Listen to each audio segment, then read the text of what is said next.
So we are now being recorded.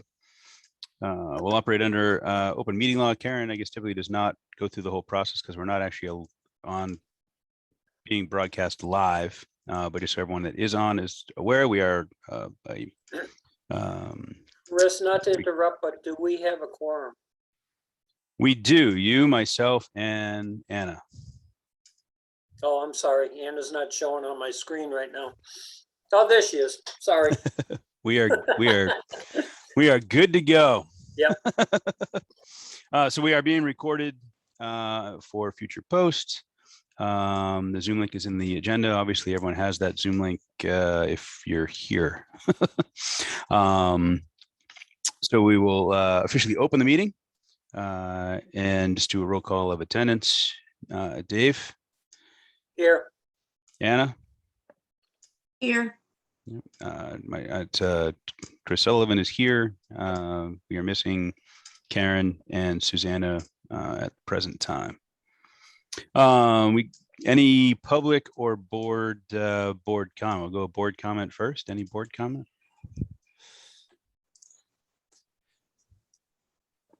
I see none. I just a brief deal. Sorry, we did get soccer off the ground this past Sunday. We had 20 folks out there on the pitch for an hour and a half. Well attended, a lot of fun. Everyone's looking forward to it again this weekend, and getting back out there again. So I appreciate Rob's efforts in helping us get that off the ground. I fielded an inquiry for some indoor futsal this winter as well from another soccer parent, and I've put him in touch with Rob as well right now. So there's some folks that are out and about around town that are interested in kind of engaging in some different activities and finding those channels to get some fun activities off the ground and stay active here in the community. So that's some good stuff. Any public comment right now? Hearing none. We're on to DPW or Town Manager or Recreation Director updates. Rob, if you have any rec department updates, that would be great. Yes. Well, the trunk or treat is off the ground. We are rain or shine, it's happening. Like I was saying earlier, the participants will get candy and be able to participate in further raffles. So as it stands right now, we have over 76 cars signed up, and each car has a multitude of people. We had to have the cutoff actually a while, probably about a week ago, but we do have, it's going to be a packed event. There's going to be 26 businesses and so far over 300 people. So that's great. Excellent. And that's this Saturday from 11 till 2 at the Lunenburg Middle School, High School parking lot. In the upper parking lot. Correct. Cool. Awesome. Great news. Any other updates or anything to share from your end?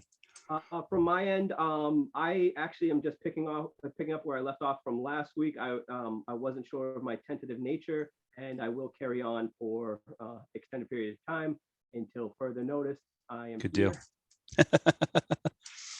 So everyone is aware, I guess, the DPW update. We didn't really get a DPW update, but we are going to be posting a new recreation director, a permanent position. That posting will be going out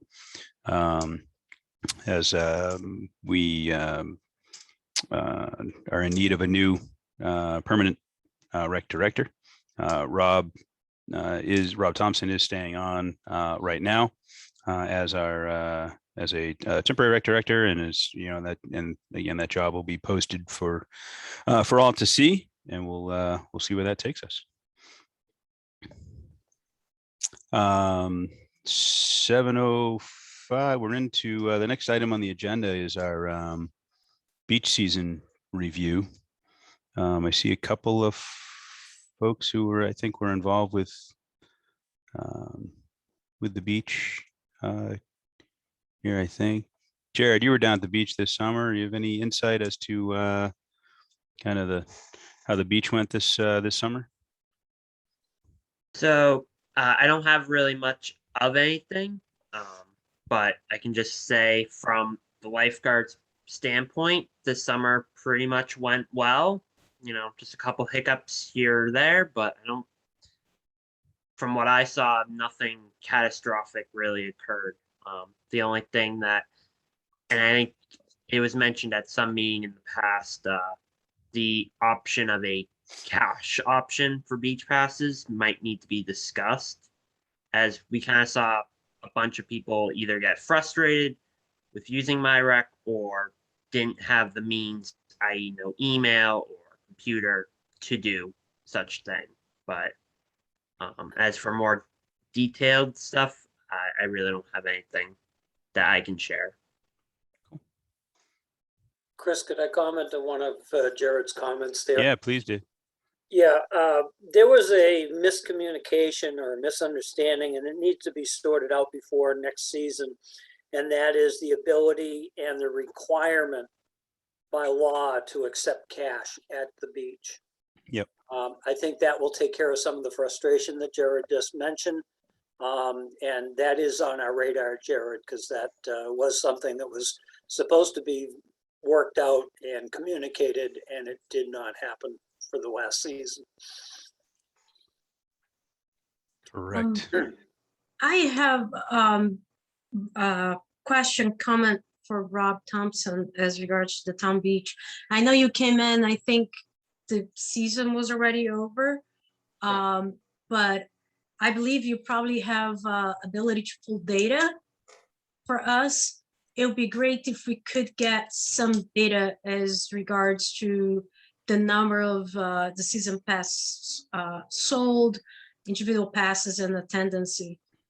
Just so We did get some, Anna. Karen, Oh, I I believe didn't. she must have just, because it wasn't here this afternoon, but she must have added it to our shared folder, that our October shared drive Oh, okay. that she sent out. So there is some, that was a new addition, I think, at some point this afternoon. Okay. Absolutely. I provided those numbers and that it did show the attendance and as well as numbers sold in for the entire season. It didn't necessarily give me anything of expenditures, employees paid or anything like that. So yeah, that data was just based off of numbers sold in attendance. So total season passes were 189, 156 of those were town residents. Total day passes 248, and 175 of those were town residents. Five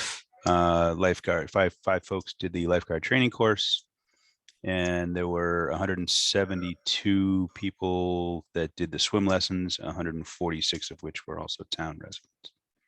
Do we have any running data comparing this year with previous year, and most importantly, 2019? I did not have that. I could get it though. Okay. I think it'd be nice to just have a running document with some of these numbers that are kind of, those KPIs. So that I'm not great. I hear that all day. I know, it's I can't stand those, but just some running numbers that we can always plug in and not start from scratch every year. And it can be a shared Google Doc that can even have a link on the website that then we can take a look and just try to build some data to make decisions. Absolutely. Yeah, thank you. I will take a snapshot of as far as the database goes, and I will provide that information. Yeah, I don't think we have. Did we have MyRack in 2018? I don't know. Yeah, I don't know. Yeah, I don't think we did. I think there are some data that in different formats, and we might be able to just create some, a quick spreadsheet with some running numbers that we can keep adding. I will provide that as soon as possible, and you will have the data, at least some information on the prior season to this season. Perfect. Thank you, Rob. Thanks, Rob. So that's it for that right now. We work on, Chris, yeah, Dave. if I could add a little bit more to this. Sure. Before the season ended, I spent a little bit of time over at the town beach with the beach director when it was real quiet, so we could talk for a few minutes. And it was well into the season, but not at the end of the season. And one of the things that, if you remember, there was kind of a slow response to opening up swim lesson numbers.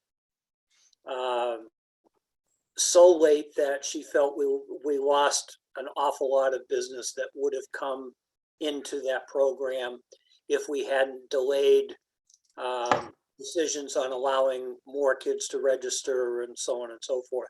So that's another key item for next season that needs to be completely sorted out well in advance of the season. She had a couple of other minor things mentioned. Condition of the building in general, which we are already starting to address. And that was about it. Other than that, she felt the season was going well at the point that I spoke with her. Great. And hopefully we can connect with her again, maybe at our next meeting or something like that too, and get her more insight or maybe a write-up from her on the season kind of deal. Would be good. Any other comments or thoughts on the beach season? Hearing none, we are moving right along. Do we have little league folks here? I know we're a little bit early on the timing of the little league deal, but I think we're pretty, I don't know if everyone. They're all trying to log in. Someone needs to let them into the meeting. Let's see. That might be me. Yeah, I was gonna say, I didn't want to Admit. tell There we on go. you, Chris. I got but- it. You coming? Sorry. I'm not used to this. This is new. Oh, there's Jen now. Sorry, guys. I didn't realize you were in the waiting room. It's new.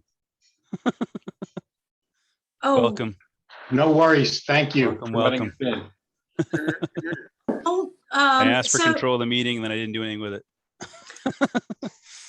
do we have a person from the town beach now that Chris allowed everybody in?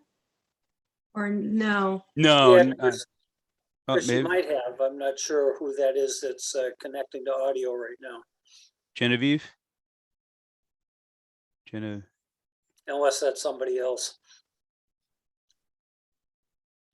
If we can get her connected, it'd be nice to complete that part with her tonight instead of having to push it off. Yep. So she's still trying to connect, maybe.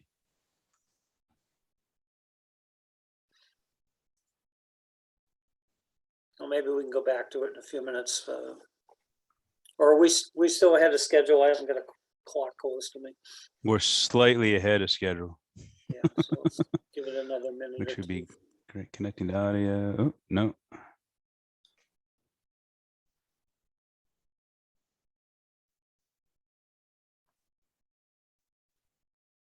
Maybe. Jared, do you know if that's the beach director or not? I don't know factually it is, but I would assume it is. Okay. Not sure what the audio connection problem is.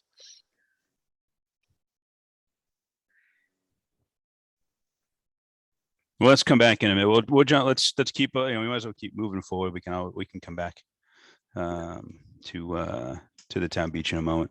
So we got some folks in the Little League here. We spoke about the last meeting, but again, congrats on the championship there again. That was a nice Thank you. ceremony too at the football game. Well received, and some pretty sweet rings for those kids. That was awesome. Yeah. Really You know what? cool. Every 70 years we could afford to do that, I guess. Are they wearing them to school every day? Are they walking around wearing them? No, but you know what? I caught Caden in the bathroom the other day and he had his ring on his hand and he was like looking at himself in the mirror. So Waiting to see the first one that's going to pawn it. I want to see the first kid that has to go pawn it sometime. Nice. So guys, thanks for joining here this evening. I know I think Karen had sent some information your way in terms of questions and things like that, and so it's great to kind of get connected with you all on how things have gone this year and looking ahead to next year. Yeah, she asked me for a couple of things. I actually threw together a couple of slides. If I could steal the screen. Yeah, I think I can do that. And Genevieve, we'll come back to you on the beach. I think you were trying to get connected on audio, so we'll come back to you on the beach here. Oh, look at that! You're able to steal it without even telling you could steal it. Yeah, so you guys good? Can you see my screen there? Yes. We got it. Wonderful. Okay, hey, thank you guys for having us. It's I think it's been a couple of months since we've been on this, and I think it's probably been last October where we had a bunch of action items that came out of this meeting. So what Karen asked for this meeting was she wanted to understand if we did any projects this year. She wanted to understand what our numbers look like. And we kind of pulled that together going back to as long as I've been on board, so 2013, I threw together some numbers. And then she wanted some feedback, just for the parks, and we threw some feedback in for, potentially thoughts on Marshall Park master planning too, if that's cool. So, I mean, we can cover all that. How much time do I have? I muted myself. We left it open for a half hour here, so Okay. yeah, So- floor is yours. I shouldn't take a half an hour. Good But, deal. Anyway, let me kind of make sure I can get through this info. So in 2021, mostly maintenance. Again, another COVID year, right? So it kind of puts a damper on a lot of the things that we do, and again, it stretches our volunteers thin. So in regards to the projects, a bunch of infield drags, which means we're kind of making sure the playing surface is safe and it looks good and it's going to perform the way we need it to. So we did that a few times. We had to rip and replace some material because of weather. And I actually have some pictures of some of that. I know in some of these parks meetings, you guys talk about us lining fields and raking. There's a lot more work that actually goes into it. So we grabbed some pictures and, you guys can see some of that. I ended up with a couple of guys going around and doing some minor fence work. We probably spent 3 hours out there, with some wrenches just to make sure the gates were safe, right? And just do some of those kinds of things. And we did some repairs up at Susan Ware shed, so the old softball shed, which just had some water damage. And then we did some vandalism repair up at Marshall or at Powell. So easy stuff to kind of think through. I don't know who it is, but it's like a size 12 boot that keeps kicking in this door at Powell. So we kind of repaired it, and then we actually needed to go replace the frame on it. So, last year was actually the first year we've had any vandalism up there at Marshall Park. So things are changing a little bit, but we had to do some repairs up there. The fence work in the middle, basically that's that gate by softball, which was almost hanging off. And basically, this is kind of where I've said in this meeting before, it's like we need someone to be a caretaker and have a list and have, some sort of resource go through it. It took me and one other guy to go through, Marshall Park and fix a fence. It took us 3 hours, but it's fence, right? It's bolts, and it's, you can go in with a bolt and a rubber mallet and you can straighten all these things out, right? And it's just weather that moves them, and, you just have to move them back. This softball shed all the way on the right, that I don't know who put that window in there, or it used to probably be a door for the snack shack. But again, waterlogged with all the weather. I was walking through there one day and basically the whole thing's down and you can basically walk through that window under there. So we repaired some of that. We repaired some of the floor inside that upstairs unit because you can just walk right through it or fall right through it.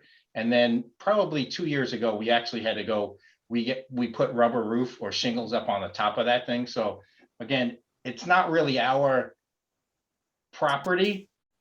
We don't really store much in there except for, some rakes and things for the softball field. But, that's one of those buildings that probably needs to get on the list and, needs to get looked through.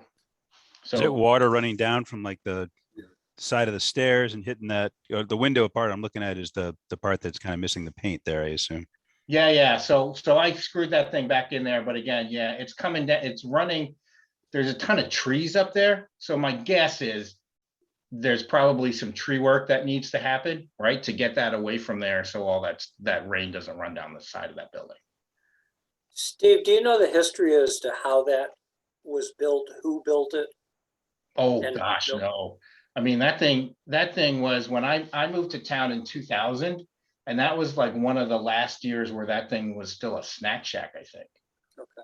So I think on the side of the building, it says like Susan Ware Memorial Building.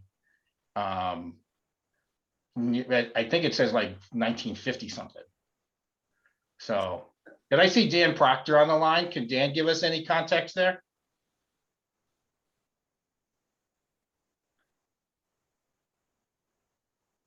I thought I saw him there. Anyway, it's old, guys. So no idea.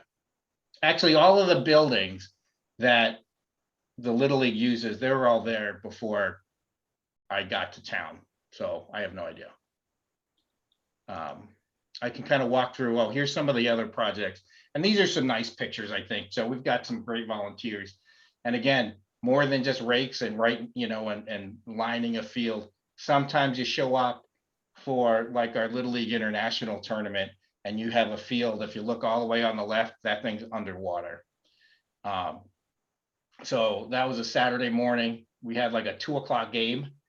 Our guys actually had some material prepared and all sorts of stuff and ready to go. And, we did a bunch of work to get a game going for an international tournament. And again, lots of heavy lifting. We actually had to probably, cut the grass that morning, and we did what we call a rip and replace, meaning we're going to go take out the bad material that's just mud and then replace it with material that we bought. So again, that's what it looked like when we got there. On the right, you have some, we had a bunch of guys working on it for several hours. And then, that's what a playing surface looks like on the right.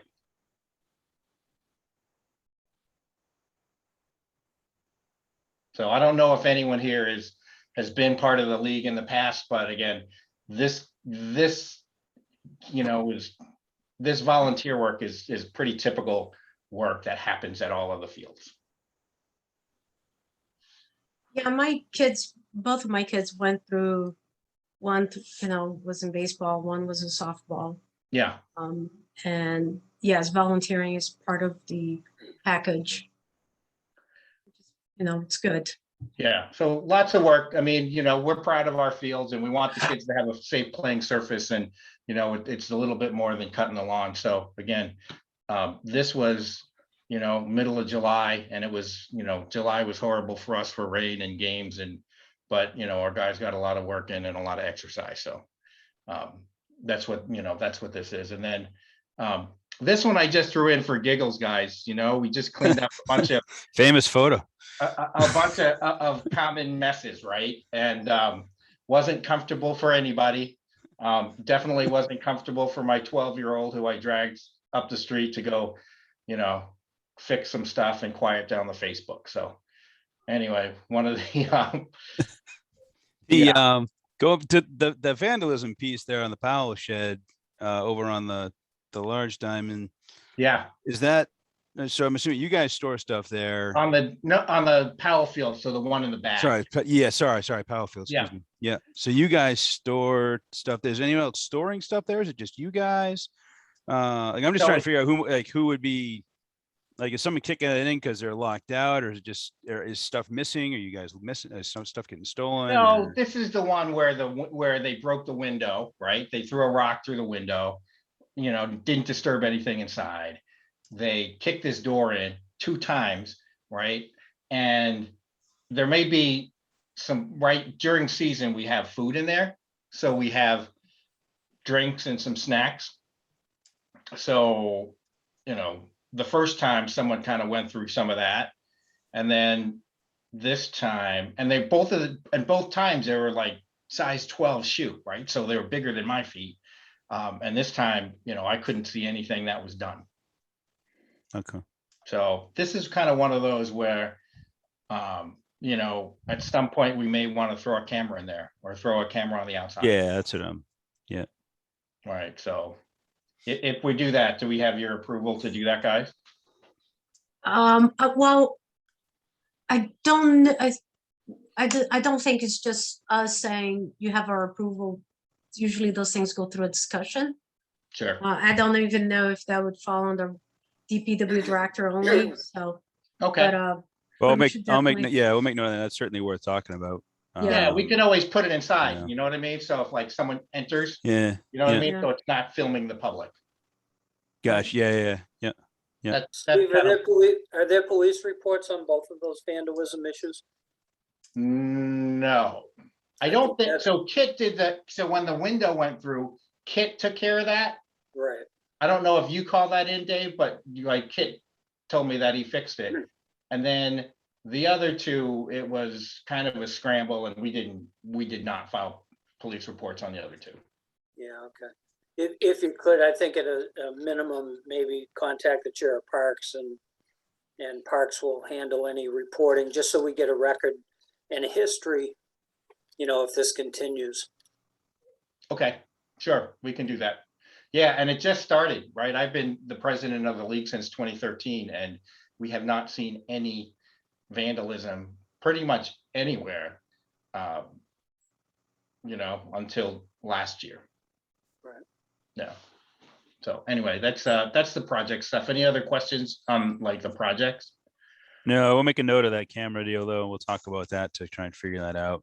Yeah, 'cause I obviously we don't want to see damage to any buildings in the, well, anywhere in town, but in the parks and so we want to make sure those are, secured and and whatnot. So that's stuff we need to take an eye on.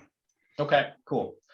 I guess the second piece that I had was the Little League registration numbers that Karen asked for. So I can go back as far as 2013 when I took over. The data, we changed systems right there at, probably 2017. And then we collected data a little bit differently in 13, 14, and 15. So basically I could tell you how many 3, 4, 5, 6-year-olds that we had in 2013, 14, and 15, but I couldn't tell you what divisions they were in. But anyway, this is a good example of the totals. And it actually paints a very good history for Lunenburg Little League, especially in comparison to some of our neighbors. So what this is right here, to me, it looks like in 2013, for regular season, we had 220 kids in the league. These things will ebb and flow as classes get bigger, classes get smaller, kids move out of town, kids move to town, right? But if you look at our last non-COVID year and you take away the summer kids, so basically that is what is that? 200. 204, 204, Is that 204 or 214, excuse me, 214. Yeah, so basically between 2013 and 2019, it went from 220 kids in regular season to 214 in regular season. So that in comparison to say like a Leominster, who has lost like 40% of their kids in each of the leagues, and they actually even folded a league. For our small town, I'd like to credit our board of directors that have done a good job keeping kids playing, keeping things affordable, making it a program that they can play in town and they can play their friends in town. So that's kind of a testament to my board. Nice. Good deal. Yeah. Steve, This, could you speak to the small fall season that you did on the 90-foot diamond. That's sort of unusual, isn't it, in comparison to previous years? So we did one last year. Again, that was a COVID year, and basically it was like a regular season that started late. So something happened, right? When my older son was probably 13 years old, so probably in 2016 or 2015, essentially a lot of teams were chased off of that big diamond. So I remember the over 40 adult baseball team was chased off of there. Our Babe Ruth teams didn't feel welcome there. So basically those were the teams that personally I'd like to see back playing in our town, right? So basically those teams go practice in Leominster at McLaughlin Field off of 117. They play Steve, all their can games you down there. can you elaborate on the chased off? And that's a really I broad. wasn't, so this is really secondhand, and it was said to me by the person that runs Central Mass baseball down there, or what used to be called Leominster Babe Ruth. And basically the fields were not available for games. So all our kids that turned 13, 14, 15, 16, they go play in Leominster, right? It's still a Lunenburg team, but they don't even practice here. So what we did in fall was, I want my kids to practice here. It's the closest field that my son's ever going to play at, right? It's 200 yards from my house. So again, we filled out the paperwork and we basically paid our entry fee to the league. And then we collected extra money from the parents who, gladly, pay the town fee. So basically for me, they had to pay the town fee and they needed to pay some money so we could get a bathroom there. And then, the parents were happy to pay it, right? So they're not driving to Leominster for a 5 o'clock practice. So what is the chased off part? Because it sounded like it had to, you were able They weren't to. allowed to play. They weren't allowed to play there. So I do remember the over 40 league, right? They stopped playing there right in that time frame. So probably 2015 or 2016. And then the Babe Ruth team would practice there, and then they stopped doing that too. So I don't know what was communicated to them. Right. But, So, yeah. being part of the Parks Commission now, I know that which I just joined in the past year. Yeah. But my kids were part of, the Little League during that time and before. I think saying that they got chased out, which would imply by the town, I think that's a pretty strong statement to make. I know that historically speaking, it wasn't always that we had an active Parks Commission, and I'm glad that we do now. And we are trying to get organized and figure out how to best do things. And we welcome any partner to come in and work with us. But I wouldn't, based on what I know, which is some of that, it's part of my personal experience and seeing, what I have seen on the Parks Commission. I think saying that they got chased off is a pretty strong statement, especially coming from secondhand account. Just want to make that comment. Okay. The only issue being is we don't really know what the issues were behind the departure of those leagues from town. That's been one of our issues for the past few years, is the lack of use of the 90-foot diamond. I mean, this year we had a little bit more use because we had a New Hampshire league who will probably not be back next year because they'll be able to go back to their field that they used to use. But this is the first I've heard of this. And during that time period, my life requirements and things that I was involved in back then were drawing me in other directions. So I wasn't paying close attention to what was going on in parks and the field itself. If there's an opportunity to bring a substantial more use back to the 90-foot diamond, that information needs to be part of our considerations going forward here for Marshall Park. Yeah, so actually in my next couple of slides, that was one of the things. I mean, we need to bring back the kids in town that are age appropriate for that 90-foot diamond, so 13 up, right? 13 and up. And we need to, make that available to them, right? So if it's what we're doing now and paying we're paying a separate fee to get the kids in a league and then just collecting extra money to get back to the town, that can be fine. I don't know if there's anyone. I do see you out there, Dan.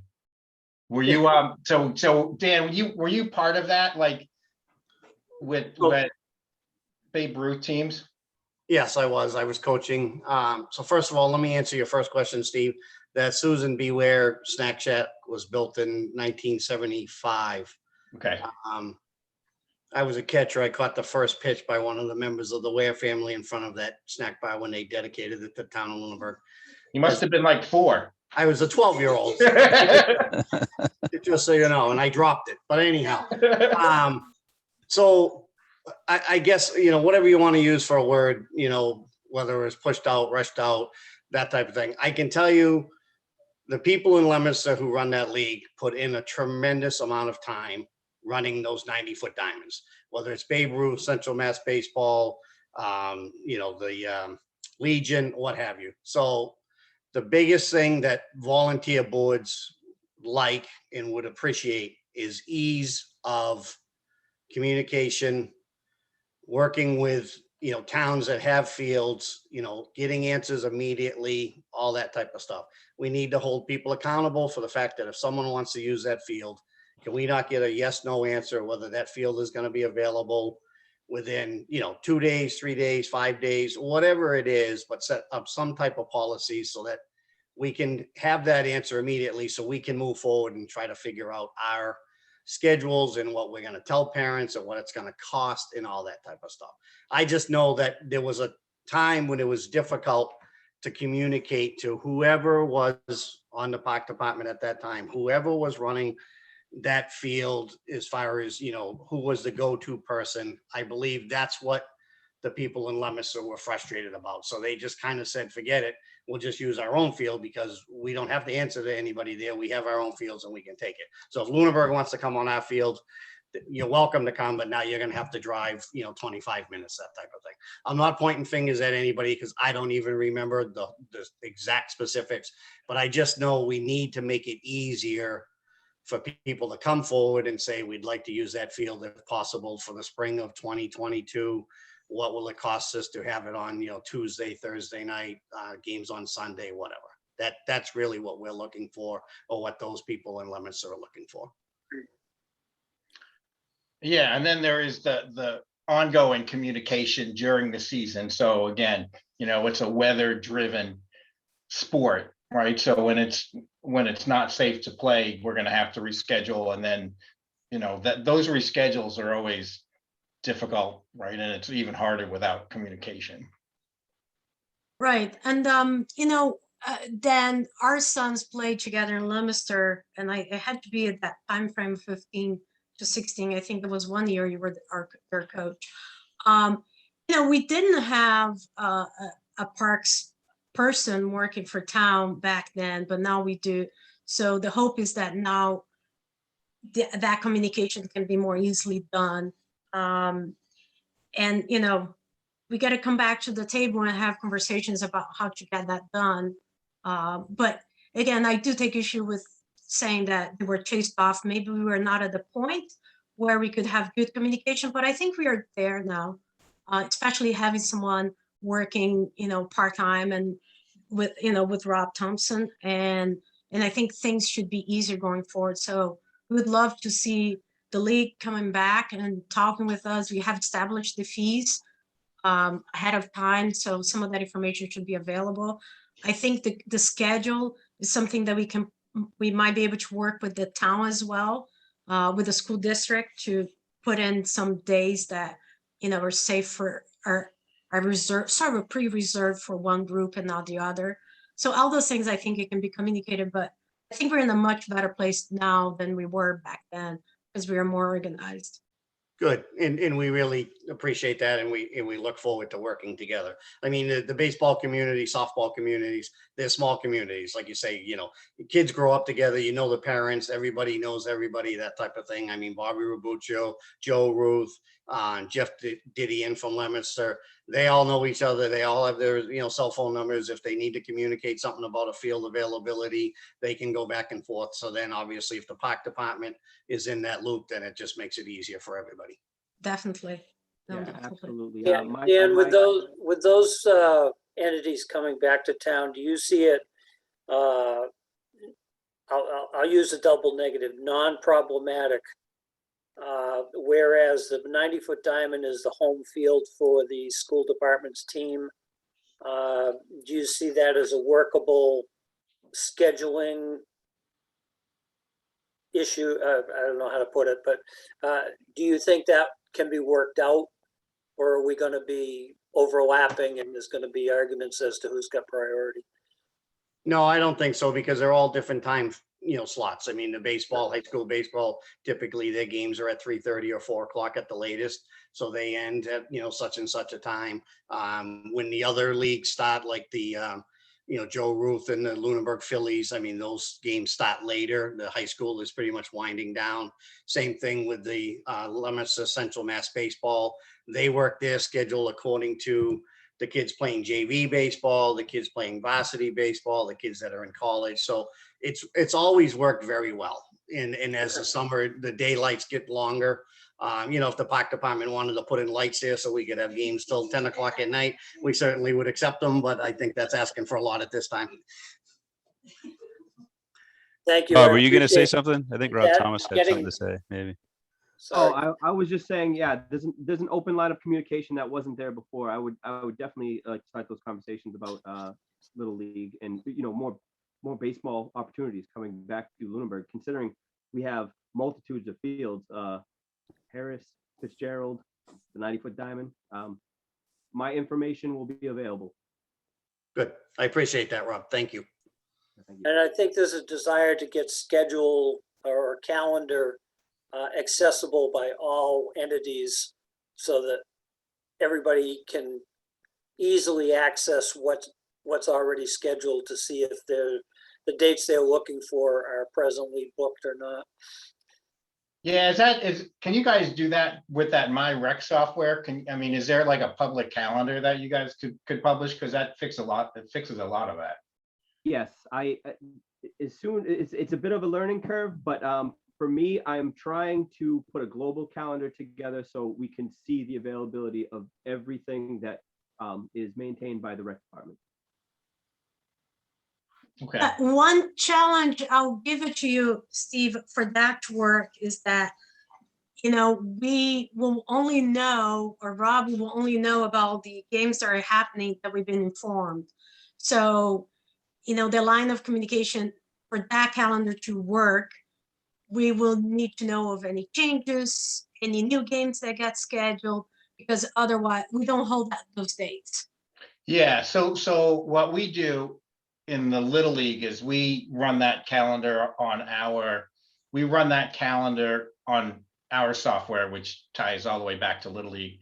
And it's actually a relatively seamless process. So again, if there's a system there that needs to be, that we can work with, it's actually pretty easy to, Do you think they have an API that connects to other systems? Well, those are the Little League fields, right? So we're Right. talking about the 90-foot diamond. Right. I'm just, So if there's a seamless system, a lot of times they will have APIs that can be plugged in and different systems communicate. We can look into it. yeah, but I think the 90-foot diamond would be a separate system, and those inputs would be all separate. Okay. Right, and So, it would not yeah. necessarily need to actually tie into the Little League stuff that has all sorts of different restrictions just because the kids are so young. Right. Yeah. So anyway, I'm a software guy too, so we can have that conversation. Perfect. Yeah. So anyway, any questions, guys, on the registration numbers? And I do like the, one of the bullets I have later on is to bring back, it could potentially be 2 junior roof teams and a senior roof team this year, right? And have them at least practice at these fields and, potentially play some games there. I do have, it's great to see that enrollment is kind of in par where they were almost a decade ago. My one question that sometimes it comes up within our discussions that we don't know, are all the fields being used to, how can I, all right, let me phrase it differently. Is there a need for all the fields that we currently have, or can one of the fields, can the Little League leg not use one of the fields, let's say the Fitzgerald? I think some of that might come with what you're talking about as far as Marshall Park, right, Steve? I mean, I think kind of how you see Marshall Park and. So it's difficult to answer that, right? Because this year, there may be lower utilization at Fitzgerald Field, right? Because we have fewer 5, 6, and 7-year-old kids in the league. And then 3 years from now, right, Fitzgerald Field can be packed. So if you look at these numbers right here that are on the screen, that instructional number and then minors softball number, those are going to be the kids at Fitzgerald Field. So you're talking about in 2019, you're talking about 66 kids on that field. Okay. And then they're splitting practice time, and instructional is actually, because they're younger kids, the teams are like 7 or 8 kids, maybe even 6 kids. So there's still a lot of teams there. And again, they change over time as the demographics change, right? So I remember seeing a note when I put this together for 2013, we had 25 12-year-olds leaving the system, right? And this year we had only 23 kids in majors baseball, right? Which is where those kids would play. So again, it changes with the demographics, and it doesn't change from year to year. It changes as you follow the kids all the way through the system. Is T-ball feasible at Fitzgerald, or that needs the field that's at Marshall, or like how would that tie in? Well, those kids are really little, so you want a totally fenced in area so they don't run away. So they don't go away. Yeah, no, I mean that. So they're all those fields are designed and fit for purpose, right? So T-ball field is that size for that reason, right? Gotcha. Okay. That instructional field at Fitzgerald is that size for a reason. So you can throw out 40-foot bases and you have 5-year-old kids that aren't getting frustrated. It's just like soccer, guys, right? Yeah, So yeah. you don't have 4-year-old kids playing on the same fields as the 9-year-old kids, and you don't have the 9-year-old kids playing on the same fields as the 13-year-old kids. Yeah. Right. So, and minors and majors baseball, both of those fields are fit for purpose. And there's actually requirement for those fields to be those sizes per Little League, right? So the challenge is we're affiliated with Little League, which is the largest youth organization in the world. So some of the rules that they have means, you need to have a 200-foot fence. So you need Powell to do that, right? You need to have a 185-foot fence. That's why you need McNally for minors. So there's a lot of governing things that as a Little League, we need to adhere to. And again, it's a 70-year-old league here, right? So it's difficult for us to kind of make those decisions.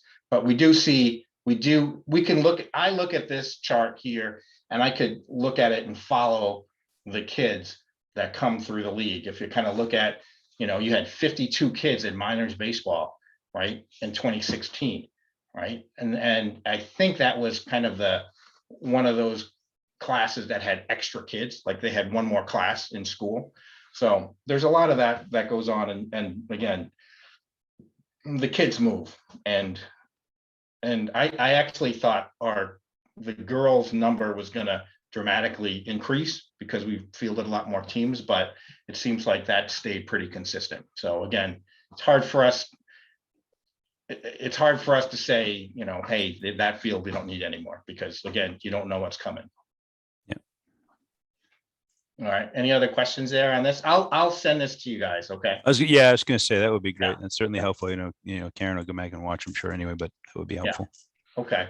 Hey, and then, when I look at these numbers, with the exception of these COVID years, it's been consistent, right? Going back to 2013.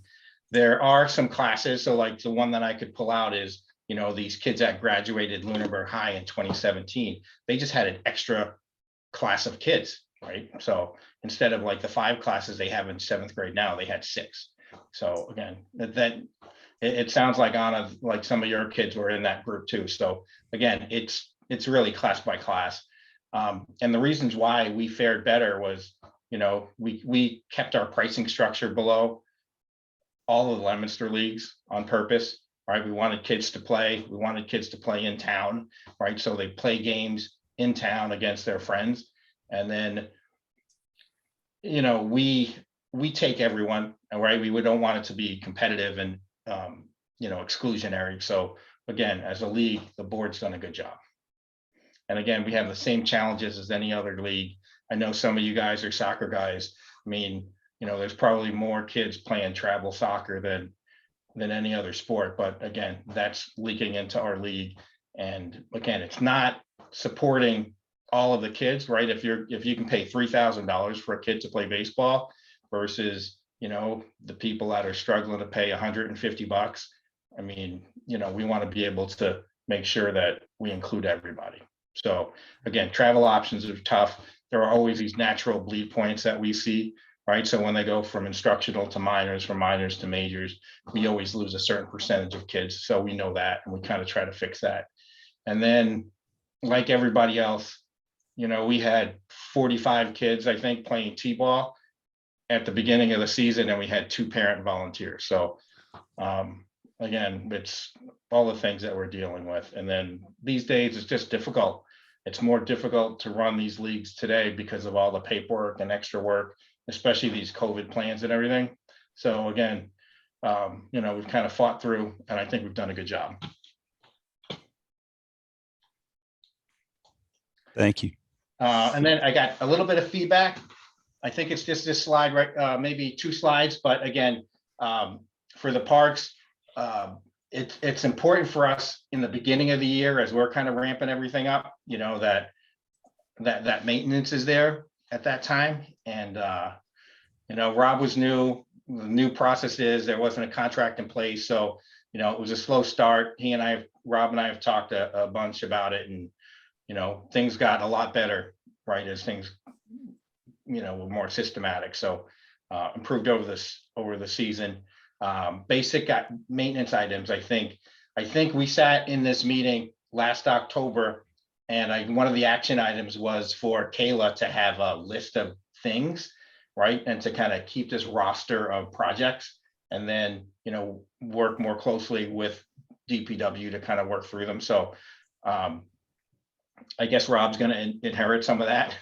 So again, now that we have a new rec director, I think, is that gonna be taken over from Kayla? Because that's I think it's an easy one, right? It's just things to watch, and we can get some resources to it.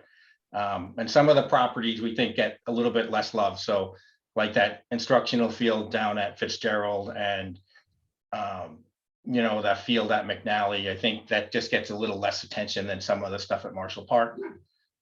We do see some challenges with the unmonitored areas. Again, I live down the street from Marshall Park, so I see it. Lots of trash, right? Lots of trash over by that skate park area. Kids are hanging out there before or after school, lots of trash there. We actually, during our game this past weekend, we had kids go take all the trash out of that little, I don't know what it is, if it's a water fountain right on the track at Marshall Park. But again, I don't know if we can kind of figure out a way to have Harvey kind of roll out some barrels there, that could maybe alleviate some of that trash that's left around.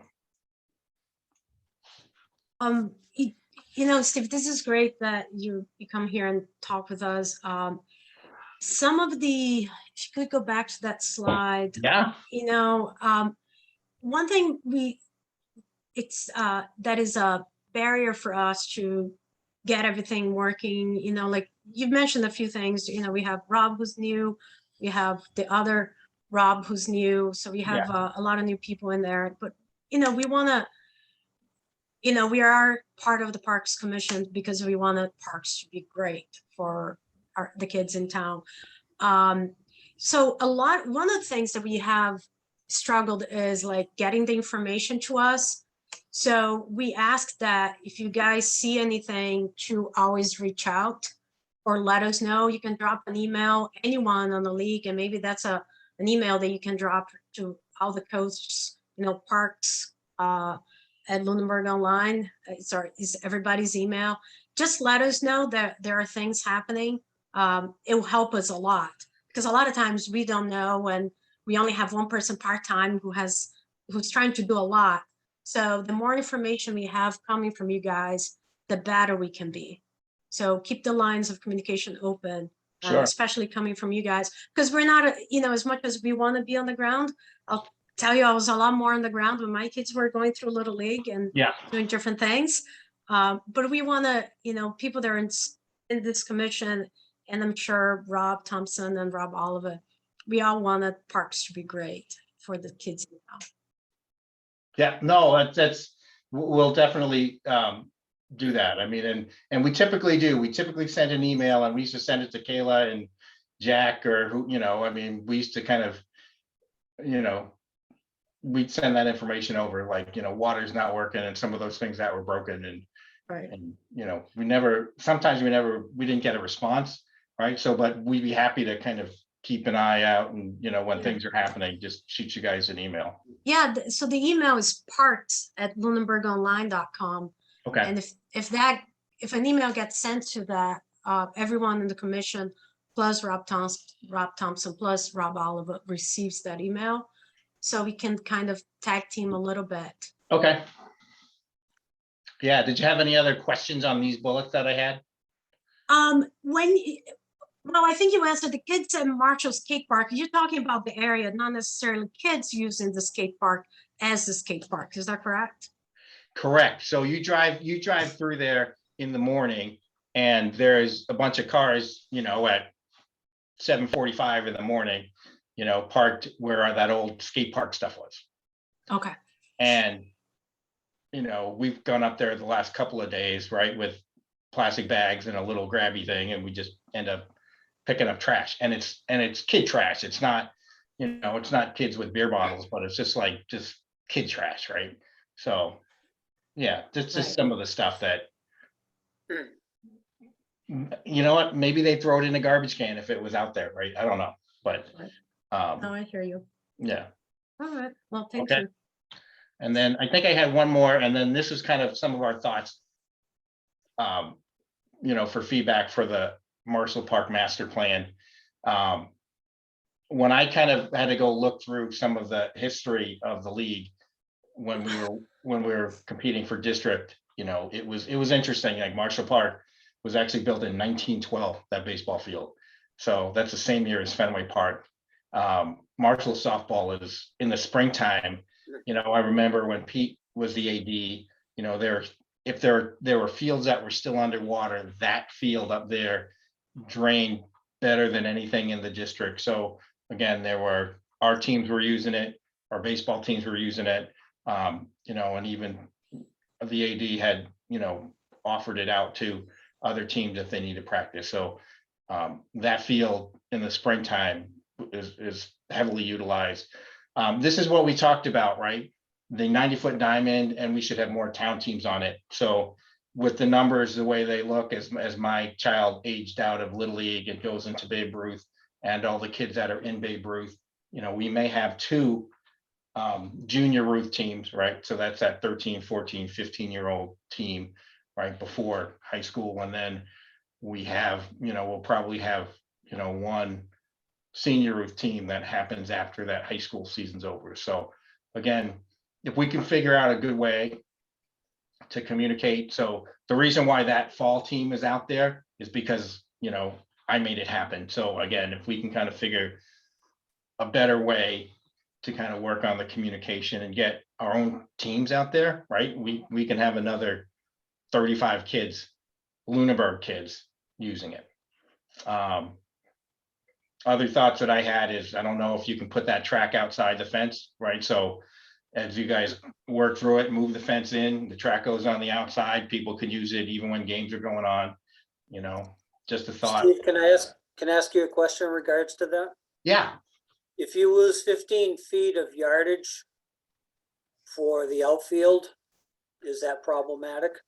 so the only thing that you'd need to look for is, I think the corners are 275. And can you move that in the corners specifically to, you know, to what's the minimum, right? So what's the minimum for MIAA? And that would be the question that I would, you know, go look at. So again, it's one of those, I think center field's plenty deep, but we do play at places that are 260, 245 in the corner, and then it goes out. So again, that is more of a technical governing kind of a question, but it'll have a definitive answer. Okay, because I have brought that up in the past that I felt that a good move would be to bring that fence to the inside curb of the existing cinder track and recondition the cinder track. So that'll be part of the research for sure. Yeah. So that would be what you're looking for is the minimum field requirements for, it would probably be MIAA. So, yeah. And then, you know, what do you do with the tennis courts and an old skate park? And then as you kind of go through this master plan, you know, keep a maintenance plan in mind, right? So again, how I know that DPW and the town manager is responsible for the day-to-day, but, you know, let's make sure that they have input and thought and how are they going to support it moving forward. One other quick question. I had a nice conversation with Joe Roof. I've known him for a number of years. He was over there actually not too long ago, puttering around on a Saturday or Sunday. Mhm. And I asked him, I said, Joe, you know, this 90-foot diamond or anything in the park, what do you see that is here existing that's being used that needs improvement? And one of the things he mentioned was the material for the infield or the baselines for the 90-foot diamond. And again, you know, I'm not a field professional, so you guys should have a little better knowledge of this. And he was saying a higher clay content material would be much better for the base runners because what's in there now is close to crushed stone, I guess. It's debatable, right? So, I mean, that's a stone dust field, right? Just like the softball field is. Right. Powell is a clay field, right? And it's different. And it takes, and there's maintenance things to consider. And again, it is, as you kind of think through that plan, it is, what's the maintenance look like? So that field, the way it is today, should probably get dragged, like with a 4-inch nail drag, 4 times a year. Mhm. And right now, it gets dragged once, maybe. It got dragged once at the beginning of the season. And then it just, again, there's just some maintenance things that could happen and that would change. It would change the composition of what that field looks like. So right now, if you go up the street, that field has puddles from first base to second base, and then, really puddles from second base to shortstop. If the material was, either had a higher stone dust content, I don't know if you'd want to move it to clay because it's just a different maintenance issue. Okay. So anyway, up for discussion. Again, Yep. if you do go clay, that's just a lot more maintenance. Okay. Yeah. All right. And guys, that's all I had. I'm sorry if I was a little bit. Thank you, Steve. I appreciate all the insight here. This is good insight. And I appreciate you sending this along to us. I know Karen just kind of joined a little bit later, a few minutes ago. So I'm sure she'd appreciate reading through this as well. Okay. Yeah, we'll look forward to, continuing to foster some good communication going forward to future future seasons here, and certainly continue to work on a good partnership with everything. As we get into next season and so forth, the only other things that I would point out for you guys is part of what we're trying to do as a Parks Commission to establish some good, proper sort of procedures and guidelines and policies for parks use. So just be mindful of the dumpster policy that we have in place now, and the Porta John policies that are in place in terms of making sure the proper stuff is on record with us and filed timely and things like that. Those are just things that I would point out going forward. Oh, yeah, I think I actually sent Rob the dates when the dumpsters should be gone on 11/3, and that porta potty is scheduled for 11/8, but again, it's the same. So we fired the vendor after that July thing happened. Yeah. And That one. just because I was a little bit sick of the vendor anyway, and we went with a new local kid that actually has a ton of porta potties around town. So Andrea and I at the Board of Health had a conversation, and she was actually going to call him. And the reason why you didn't get the paperwork, because I didn't get it from him. And he put a porta potty there on September 1st, and I still haven't gotten a bill for it. So she was going to give him a call because she knows him, and then just nudge him along. So again, we went through a change of vendor, and I did ask her for a little bit of a change of policy for the porta potty. So if you think some of these companies are struggling with getting employees, someone in the septic business is probably struggling more, right? So you have that Aero Septic, which is a one-man show, and again, the thing that he's not doing is sending out paperwork and bills.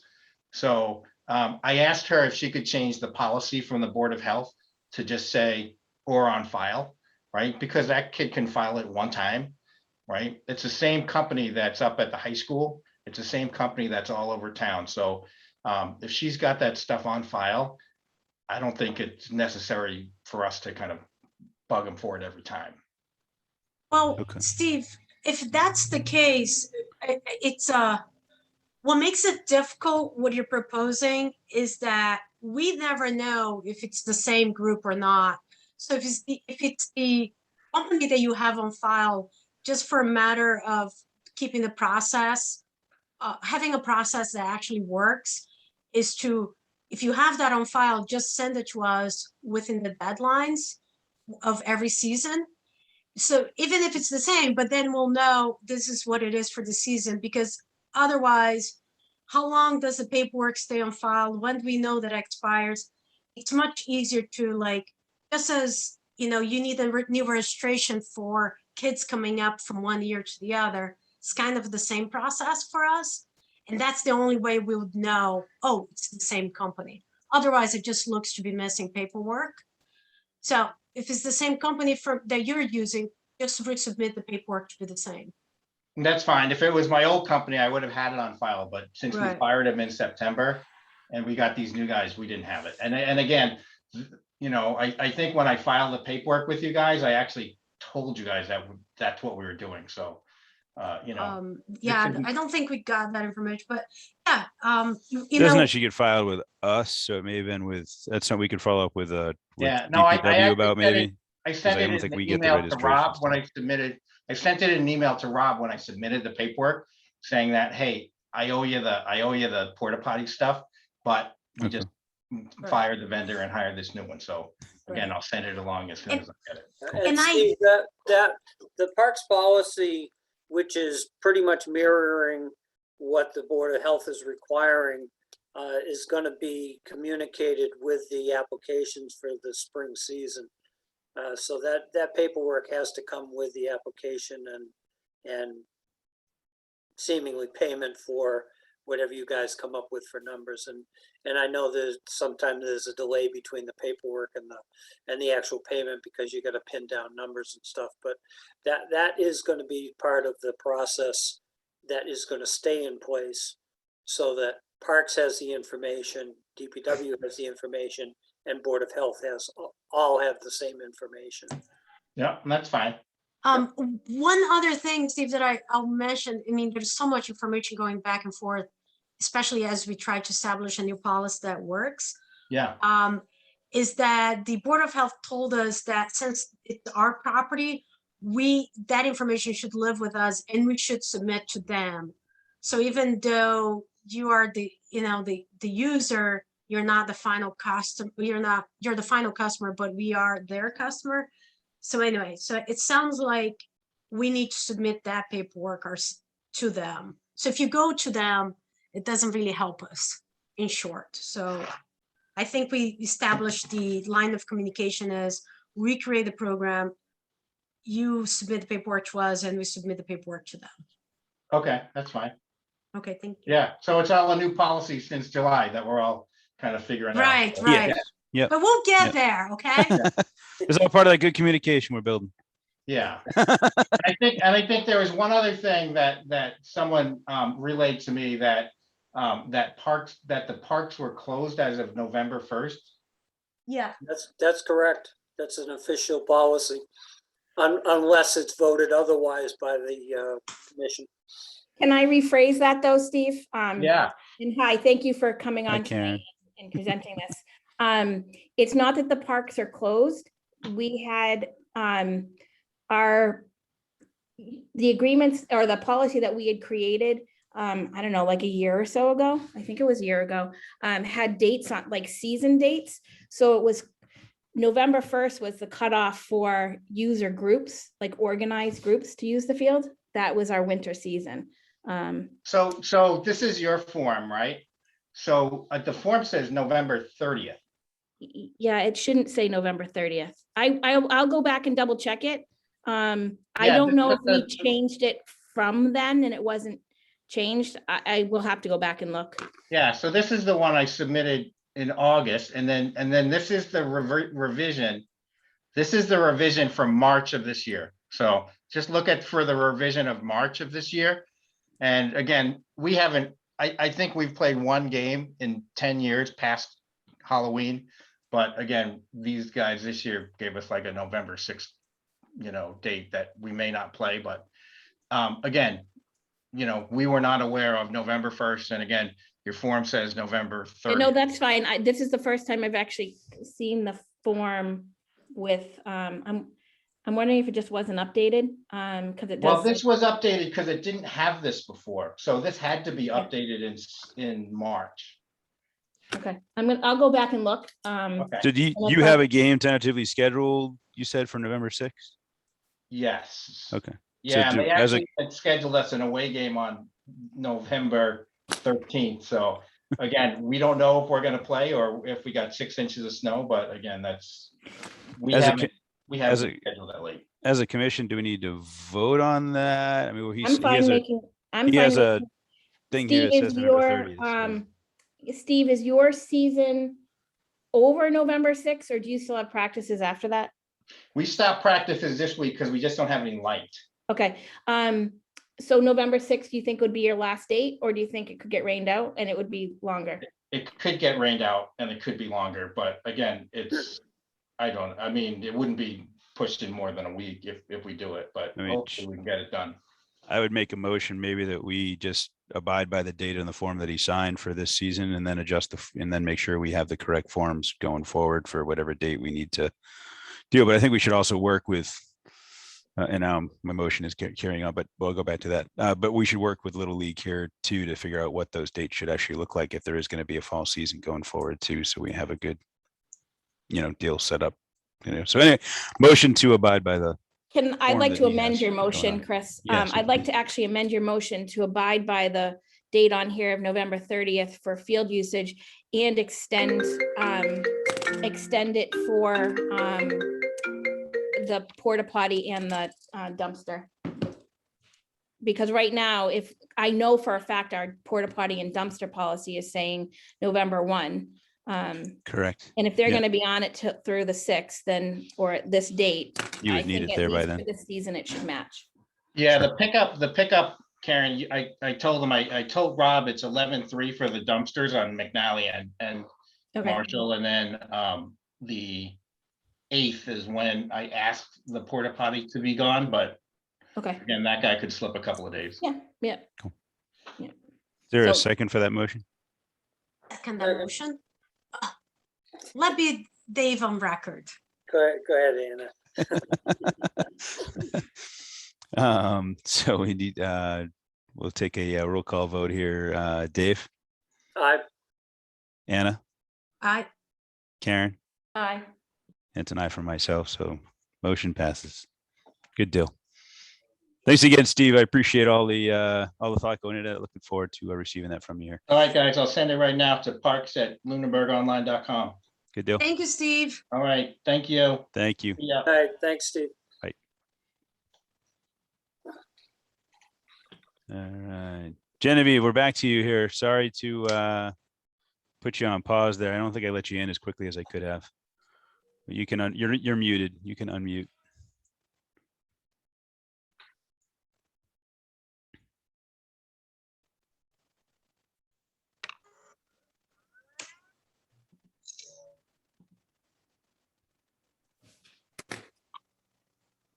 A whole lot of frozen views.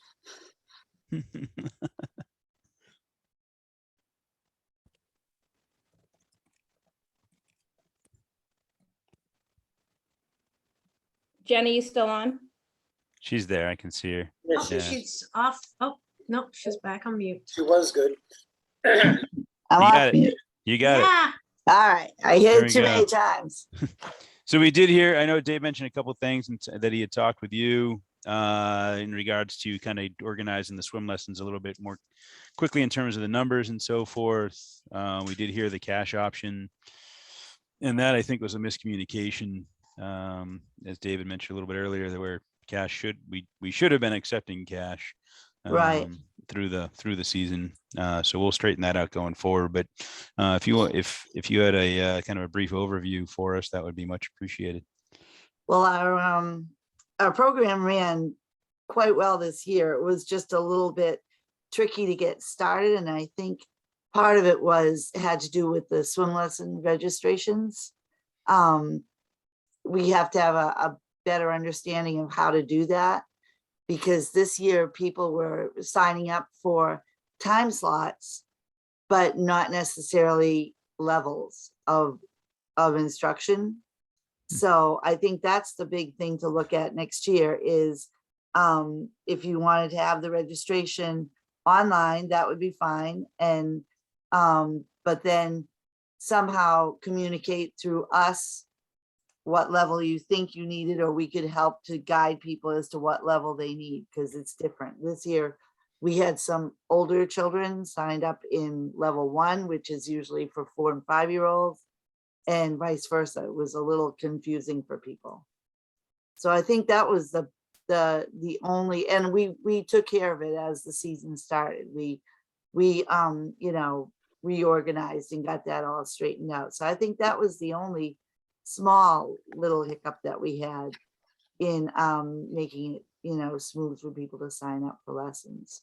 As far as the registration and the passes and all that, that went fine. Right. And again, the only thing we had a problem was just a technical problem with our scanner. So we had to take numbers, by hand, but every day we did a report to Rob. We sent in a picture of our registration form, which worked out fine. And that way he had full, kind of a full overview of, how many people were there, who was using it and that kind of. That scanner, do we need a new scanner or is it I repaired think, now? Or what's it's the- either the scanner or we thought it was related to the program that was being used. I can kind of add on Jared to seems that. to have a good line on that. So but, the scanner itself worked, like it would make the ding and all that, but Yeah. like it wouldn't register on my rec itself. It would just say card not accessible or something like that. So it's not so much the scanner as more the my rec how it The was set up. program. Okay. So that's something we need to test before the season Right, commences. yeah. So Okay. that was only a small glitch, but we worked it out and we were able to send in every day, sent in, the stats for that day. So Rob knew how many people were there and who was there and whatever. So we were able to do it that way. Excellent. So, those are the only small things to look at for next year as far as just that technical end of it. And then, as I said, swim lessons, it would be nice to have a conversation about it before the season starts so that we could work on I saved all the records from this year so that I would manually, so that I would have the registration and who was in what level and who passed and all that. But we also sent that all into the park department too. I think that was all registered with them too. Wonderful. Thank you. Excellent. Thanks so much. Can I just throw a comment out to Rob Thompson? Rob, I didn't realize that Jen and Jared and the beach staff were having to write down the numbers. You're not going to find any stats on the MyRec page for daily attendance. So don't bother looking. Good Right, point. right. Good So, point. Thank you. Excellent. Jennifer, thanks very much. Okay. Okay. Very, very Sounds helpful. And good. if you have if anything else comes up or you think of anything else, definitely pass that along to us. Hit us up on the parks email. Sure. And pass Yeah, pass the the only information thing on we have Jared. to- Same thing. If you think of anything else, go ahead, drop us a line. Right. I just have one, the only Yeah, thing we have please. to think of is this coming year, 2022, is a registration year with the Board of Health, that we do that every 2 years. And so it would be good to get the paperwork in for that, say in maybe April. Last time in 2020, it was kind of late getting, I was worried that, that it wasn't going to get approved. So, I mean, it is every year, but it's every 2 years. So that is, we're going to re-up this year with the Board of Health Okay. when the Thank you. time comes. Yeah, that was like approval at 10 a.m. and opened at 11. Exactly. It was a little scary. Good deal. Well, thank you for that insight too. Then that's good. So Okay. Go to that then, so we Sounds get good. that squared away. Jen, All just right. be aware also that the building is being seriously looked at, so you're aware of that. Okay, and in what respect? Well, I understand totally, but what are you thinking of doing with the building? Well, that's up to the DPW, but we've made them aware of structural, that it needs a full look over structurally, roof. so Totally on and so understandable. forth. Okay, yeah, kid did come by and check we had a leaky ceiling, whatever, and he did fix that last summer, so that was good. And it's I good. went in today just to get the paperwork and nothing was leaking after all this rain. So I guess it's okay as far as that goes, but I totally understand. Yeah, that's been there since 100 years, I guess. So it needs a look. All right. Any other questions about the program or about anything that we did? Good. No, Jen, I'm actually going to send you a text right now. Okay. Regarding reimbursement for the Red Cross that you haven't gotten yet. Right. So I'm going to send you a text, and hopefully what I'm sending you makes sense. If it doesn't, reach back out to me. I'd like to get you reimbursed. Yes, did I talk know. to, so just so everybody else knows, Jen registers with the Red Cross every year in order to offer Red Cross certified swim lessons. And she's been paying for it out of pocket and then getting reimbursed, but the process is a little cumbersome to get reimbursed. So I've talked to Sam at the DPW, and I think we need to figure out a way to, number one, do it in a more timely fashion, but number two, do it in a way that the town can just pay for it directly, so we don't need to be reimbursing anybody. And that would be great. Yeah. I that would be am great. on that, and I thought I had been on it for this past year. I apologize that that's not how it happened. Not a So problem. I appreciate you signing, registering for it, and I will send you over text momentarily with Okay, sounds what- good. Yeah, and I what kids were doing in the dropped the ball past. on it a little bit because I was trying to find the paperwork for Sam, then school started. Yep. And Yep, no, things have understood. been so crazy at school, I just haven't had a chance to really go scouring, looking for what she wanted, so. Yep, But we'll Awesome. work it out. great, thank you. All right, thank you. Thanks so much. Okay, thank you. Night, Jen. Have a good night. You too. Next on the agenda, we have a couple items. Mr. Roy, you are here with us for a couple of things. If you are not opposed, we could jump maybe to the skate park sort of portion of this first and then come back to the septic portion of Marshall Park. Totally fine, whatever you Deal. want. So we have Mr. Coyozo and Mr. Roy with us, representing the skate park committee, here to discuss kind of the feasibility of the skate park in Marshall Park and the park size and so forth, things like that. Floor is yours, gentlemen. Greg, you want to kick this off? He muted himself. I don't think he does. There we go. I didn't realize I was driving this boat.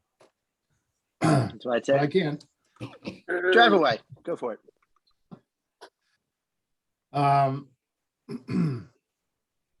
So Anthony and I participated in a couple of conference calls with a couple of outfits that do skate park design. And the spirit of those discussions was to advance the discussion to a point where we can get some at least preliminary sketches going for how a skate park would fit, so for the purposes of your commission, how a skate park would fit into the into Marshall Park, and to kind of start looking at some to test the site constraints, I guess I'll say.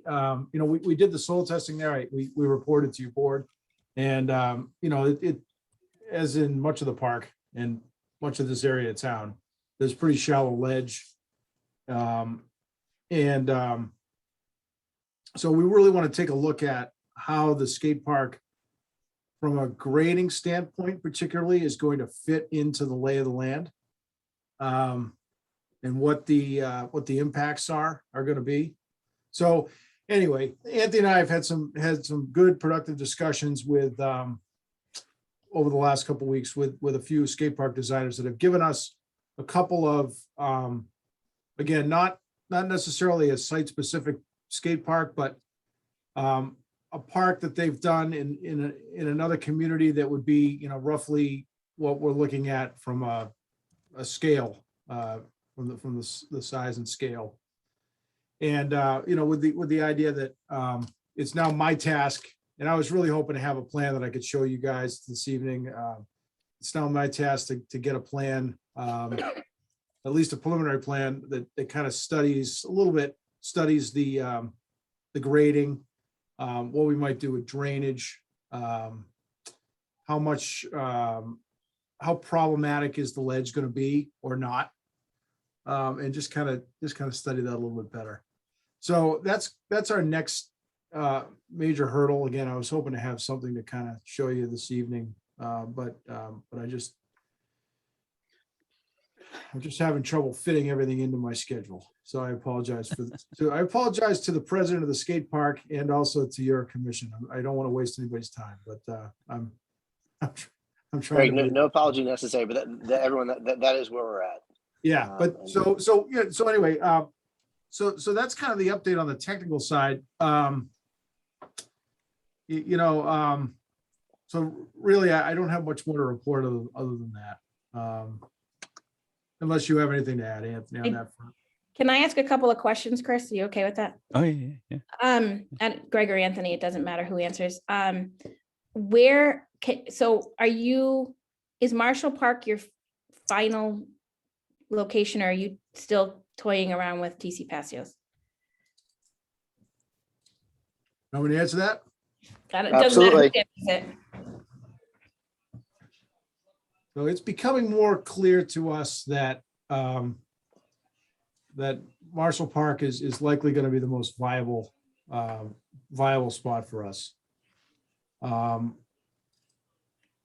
We would like to put it at TCP because I'll just say, having said that initial thing, the TCP site is better from a location standpoint. It's, from a skate park, the users of the skate park are going to be the student population by and large. Kids ages 3rd grade to 12th grade are co-located on that site, during the school year, in walking distance to that site, or in short walking distance to that site, I'll say. And so, for a lot of those type of reasons, we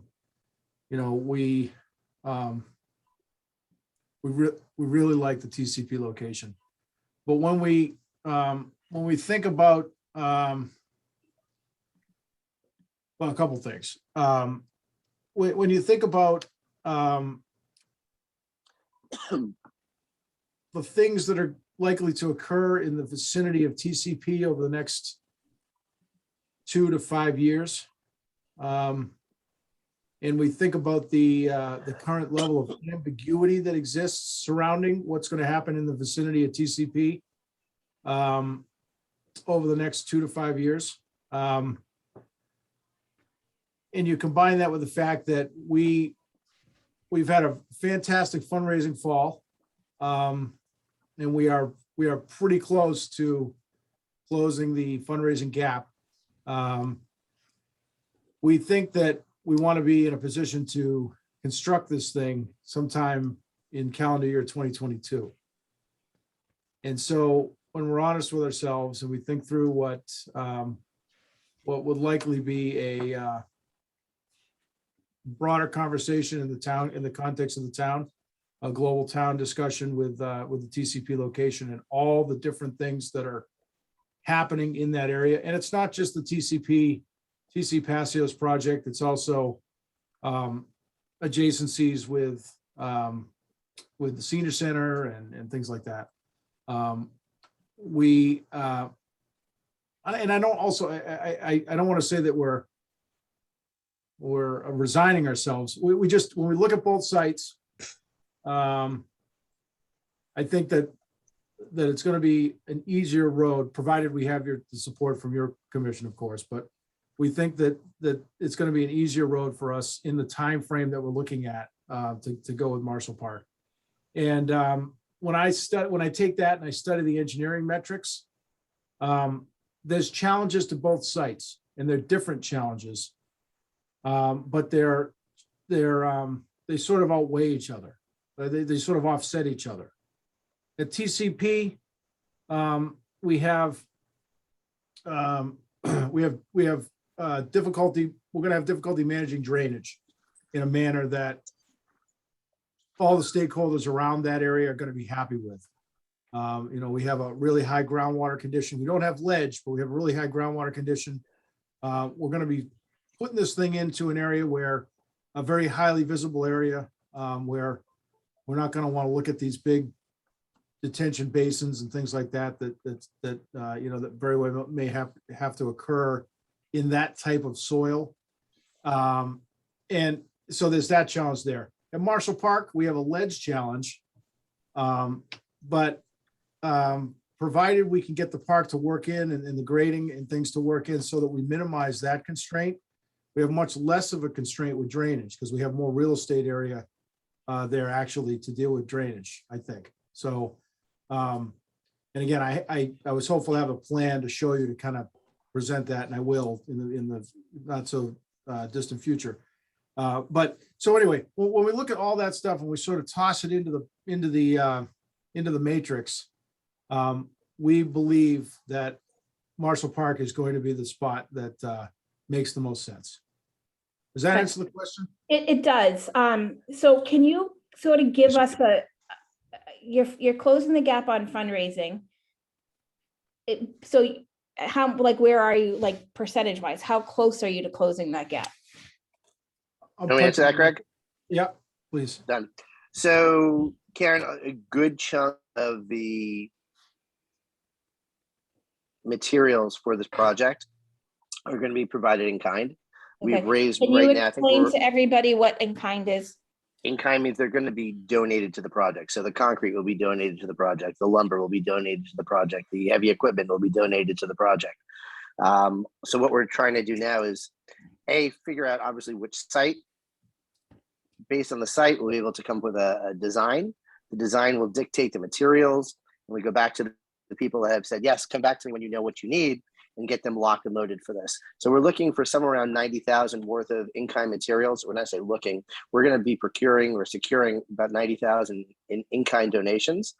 We've raised so far 120, I think about $130,000. We've got about another 25 to 30 coming in between now and the end of the year. So we're probably, I'm going to say somewhere between $25,000 and $50,000 away from having enough money to build the park, but at the same time with the in-kind donation, it's all getting converging, as you can tell. We need about 225 in total. So we're all in the ballpark. We're all in the ballpark of being able to put a shovel to the soil. And that number, I know you had done a ton of work, legwork over at TC Passios. That number seems to be in the correct ballpark of what you need to build a park of, I'm going to say this, the Equal size size you at either want. location. Okay. Equal size, either location. Yeah. Okay.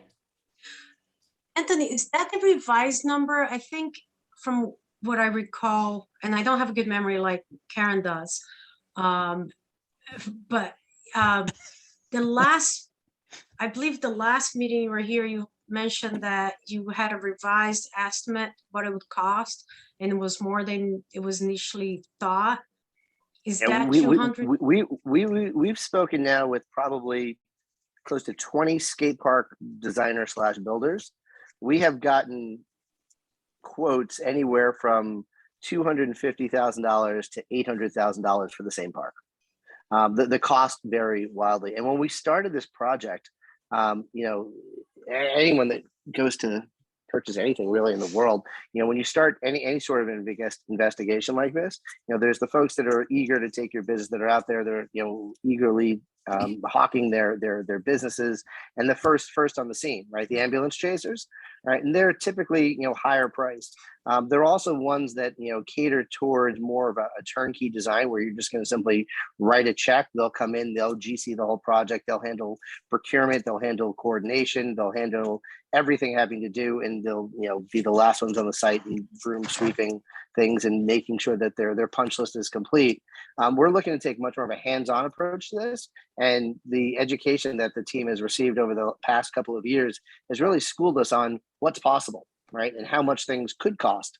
So we've been working to drive that number down. And you remember, even probably I'd say 2 years ago, we were probably around $400,000. So we started at like 6, we went to 4. Now we're probably, the realistic number is around 250. Again, that's all in. If we had to buy things, we had to raise that money. And by getting those in-kind donations, we're able to not have to raise cash, but instead are able to pay for things with basically materials that are gifted and services that are gifted to the project.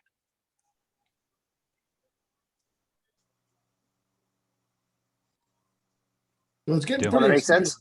It's getting pretty exciting because, $130,000 is no joke, right? It's starting to Right, starting to get to a point where we're getting some critical mass. And I think, Anthony was saying we have some pretty sizable donations lined up through the end of the year. And I think some of those are coming online now because we have the snowballs rolling downhill, and Exactly. it's easier to get some of the larger donors that are out there that we've been talking to for, well, I shouldn't say we, that Anthony has been talking we to for years. we as a team have been talking to for years. That we've been approaching for years. Those players are easier to come on board now that we have some momentum, and they see a good bona fide project in the future. So, our next big hurdle, the way we see it, is to get a design done, or at least started, so that we can even further refine that cost, get some really firm, finalized commitments for in-kind material donations, and that kind of thing. And to finalize those kind of things, people are going to need to see plans and be able to say, okay, yep, okay, you said you needed whatever, 100 yards of concrete. I'm estimating the plan, and yeah, I agree with you. You need 100 yards of, that kind of thing. And that's where my work is. I need to get started on I need to get an initial plan at least, and then And then we as a design team, and with whatever oversight your committee needs to have, we, as a skate park committee, need to engage a skate park designer to get us to the point where we get down the road. We need to spend a little of that money to get some plans drawn, so we can start getting moving that needle down the road towards getting closer to bid, getting ready, shovel ready, so to speak. So So, Sorry, Anna, go ahead. well, I mean, I already asked. It's just, Greg, I agree with you, I understand where you are in your project, but I would think that for you to be able to start drawing the design and making that final decision, you would need to fully commit to a site. And do. I didn't get that you were fully committed to a site yet. Right. It sounds like everything is pointing to Marshall, but Yeah. you're not fully committed. Not quite. So, I need to okay. get my initial site plan done that I was hoping to have for tonight done. Okay. And I just want to study it a little, and I want to be able to say, okay, I think that we can, I think that we can do the excavation here to accommodate this ramp and that kind of thing. So Okay. that we're not committing to, huge cuts and fills on the site. Okay. And that kind of thing. But, my initial look at it, one of the things I think we've I don't want to say given up on, but one of the things that have kind of come off the table is there's features you can put in a skate park that are really cool. They're also really expensive, right? So big, deep bowls where you have these 6 foot, 8 foot bowls, those kind of things. It's not in the cards for this park, right? And we've identified that. We're going to have features like that in there, but it's not going to be that kind of look and feel. Still going to be, bulletproof design, concrete, that kind of thing. But just some of those more expensive features that you'd have in a park that was, a high-end park, so to speak. We're not going to have those type of features here. So Gotcha. we're talking about much less relief now, I think, than we had maybe imagined at the beginning. And so, really fitting this into that topography that we have in the area of Marshall Park, I really don't think it's going to be that challenging, but I just don't want to, until I don't know, I'm an engineer. So until I prove it to myself that, and prove it to myself and then can prove it to you, to the committee and also to your commission that, and be able to walk you through how this is going to look and feel and how the flow might work, be able to work around it. I know this is going to play into your master plan as well. So, we just want to make sure that we're not putting the cart before the horse, but I think Okay. I don't want to even give you a percentage, but we're pretty confident that Marshall's going to be the best path. And no, go ahead, Chris. Just as you're talking about, kind of engineering a plan here and so forth, and I know Anthony had shared some size, skate park size information and so forth based on your discussions with various groups and proximity to other skate parks and community size and things like that. Is there an update on your group's thoughts on size? I know the kind of pieces of this commission have voted, there's been a discussion in the past on size and so forth. And so it's trying to wrap, the current commission as it stands, their, heads around size and things like that. Greg, you want to field that one? Or you want to take it? Go ahead. Let me start. So yeah, our minds are still very much in alignment with the professional guidance that we've received to date.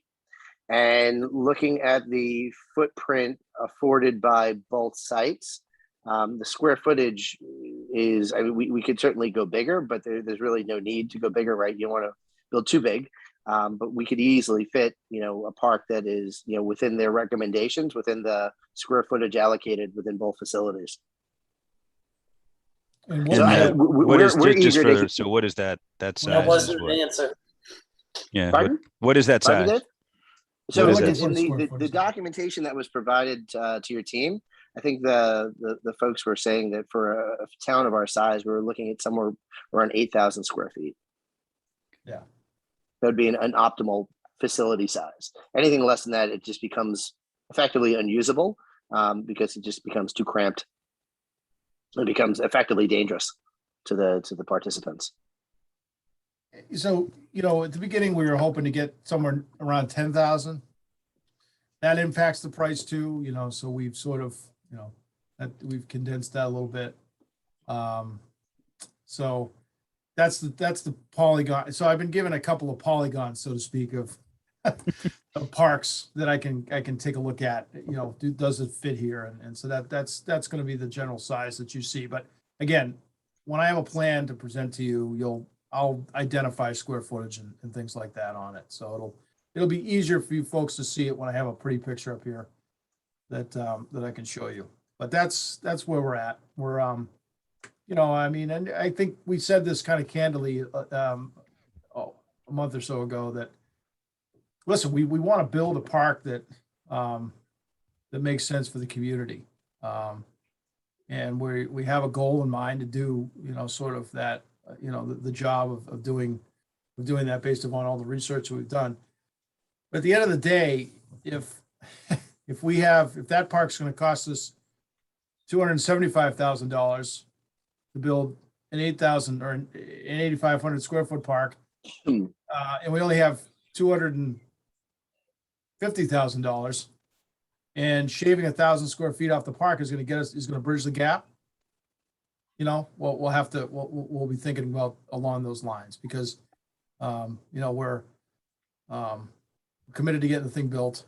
We don't want to rush it. I mean, I'm not saying that, but I'm just saying that with all construction projects like this, there's always sort of like add alternate type things, right? So you've got things that you can portions of the project that you can use to do some value engineering on if bids come back in a way that aren't favorable. So I think we're looking to set us up into that scenario as well. That that we have some room if that's the case. But that's what our target is, and that's still what we're aiming to do. Just if I may ask one question. Sure do. Yeah. Greg, you and I have both been over to that site when we did the ground testing. Yep. I'm just wondering if you have a feel or if you've had a chance to look at that on the topo map enough to know what you can actually fit in that area and stay away from the underground electric and not necessarily stay away from the playground. I mean, that could be relocated. So you know what you've got for space there. Yeah, I Up think to roughly what size park could you fit in there? Yeah, I mean, I've taken again, this is what I'm trying to get to a plan that actually you can look and study a little bit for yourselves. But I think an 8,000 square foot park is going to fit there. I think we got the space. I just want to study the grades. It slopes, but I think we can work with that a little bit to, with some of the features that are inherent in a skate park. We can work with that grade, and make it so that some of the deeper ramps and some of the deeper portions of the skate park aren't in the areas where we have the shallowest ledge, and we can kind of work in there. But, I don't have a definitive answer on you there, but for that question, Dave, but I have, begun to look at it. I just need to finish the darn plan. And Okay, that's fine. I just didn't want to, have you even talking about an 8,000 square foot park, and then lo and behold, that area only has 7,000 square feet of usable space. yeah, And I quite understand. frankly, quite frankly, that's why we're not ready to really go hook, line and sinker here. I just want to make, those are the kind of things that we just want to make sure are going to be, we're going to be able to accommodate this. The space is going to be able to accommodate the project goals and from all those different metrics, horizontal metrics, earthwork type things, aesthetic issues with how things will have to be graded. So I think the plan that I'm preparing will answer a lot of those questions, or at least we'll have enough information to get a discussion going and flush those issues out. Great, So thank you. I guess I would point out at this point, there was a prior motion about the size of the park from this commission. And that would, if you guys are looking at various sizes of parks, that prior motion would have to be changed. You know, based on, you know, what the Park Commission has supported as far as size, if it was in a park location. So I guess that's My suggestion there, sorry to interrupt, Chris. yeah, no, please. Yeah. My suggestion there is let me get a plan in front of you, and then you guys will have more data with which to assess that a little bit better. I don't want to put your commission into a position where you have to. Yeah, I just think on the standpoint of you know, not wasting.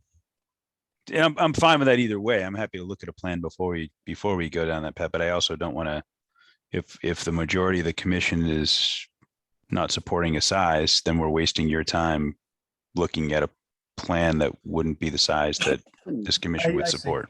I see. Yeah, I know. That's my only concern. I'm happy to wait and look at a plan. And I don't know if anyone else on the commission has a thought either way on that, but I also don't want to be respectful of our time and yours, quite frankly, for I appreciate for that sort of deal. You know. So that's, Go ahead. ahead, Karen, then I'll have some comments. so that's sort of that's my thought as well, that if we, right now, the vote from, I don't remember what year it was supporting a 5,000, nothing more than 5,000 square feet. I don't want to send you to the drawing board, Greg, to create something and then have this commission, for whatever reason, not vote to go bigger than that after you've done all that work.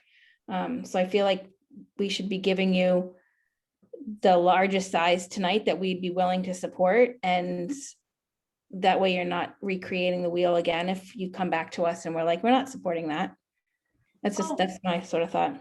You know, one thing I like about what Greg's saying, which is we can take a vote and I fully support us doing that. But one thing that Greg's saying, which is new within our conversations that I've been part of it, is, you know, although they have a desired dream size of how big they wanted the park, you know, that is the other considerations, which is the space available, what they can be afforded, what they can actually afford, how to kind of merge all these wishes and wants into a realistic plan.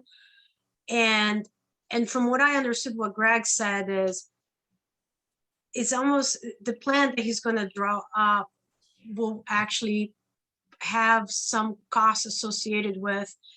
And it seems that the price and the size kind of go up and down together. So I don't think the plan he would be presenting to us, they will come to us is like, is this plan of 9,000 square feet, and that's the only plan that works. It seems like within his conceptual design, or I don't know if there is a different name for it, Greg. Conceptual plan be good. Yep. Yeah, a conceptual plan that he And, has. and it's not even a plan. He's literally just taking a shape and trying to Right. make it fit into the space. So Right. there's no design elements. There's nothing about flow. Yeah. That's all due to contracts. Right. So I think what Greg is proposing is to come back to us. I'm going to use the term conceptual with Anthony's side notes on it. Conceptual plan that is not a final plan, but is a plan that can be worked on with taking consideration other variables, which is budget and size that we're willing to approve.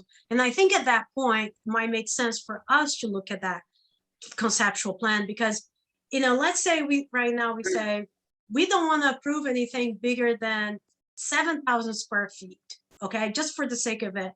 And the space they're using is actually, no matter what they do, is going to take a footprint of about 9,000 square feet. So why not, if they have a budget that can support 8,500 square feet of a state park, and that space is going to be designated within Marshall Park, why wouldn't we then consider that? Right. So I kind of understand where Greg's coming from, and I think maybe that would be the right time to take a vote on to supporting a conceptual plan or not, because it might be taking that space, the budget might support, and we might be talking about less than 1,000 square feet of a previously approved size that we're willing to support to what they're proposing. And so I don't know that we have to decide tonight on a definitive size. I think it's worthwhile to look at plans that Greg did, because Greg may come back with a plan that, looks like 7,000, another one that looks like 8. This is what 7,000 looks like. This is what 8,000 looks like. This is what 8,500 looks like. This is what 6,500 looks like. But the issue is, You think I have a lot of time? you have a lot of huh? time, Greg. Look at yeah. You just shrink the size a little bit, right? You just zoom in and out. That's it. Yeah, simple. But I think the issue is that we're only right now on record, we're only supporting 5,000. So we're wasting Greg's time coming back to us and presenting something that's more than 5,000 square feet. So we don't need to decide, I think, on whatever size we may support tonight. It may be, but I think if this commission is this commission, I think, needs to decide if we're only supporting 5,000 square feet or less, or we're open to supporting more than that. And if we're open to supporting more than that, there already is a motion that needs to be rescinded. Well, That's all. Dave, if we at least have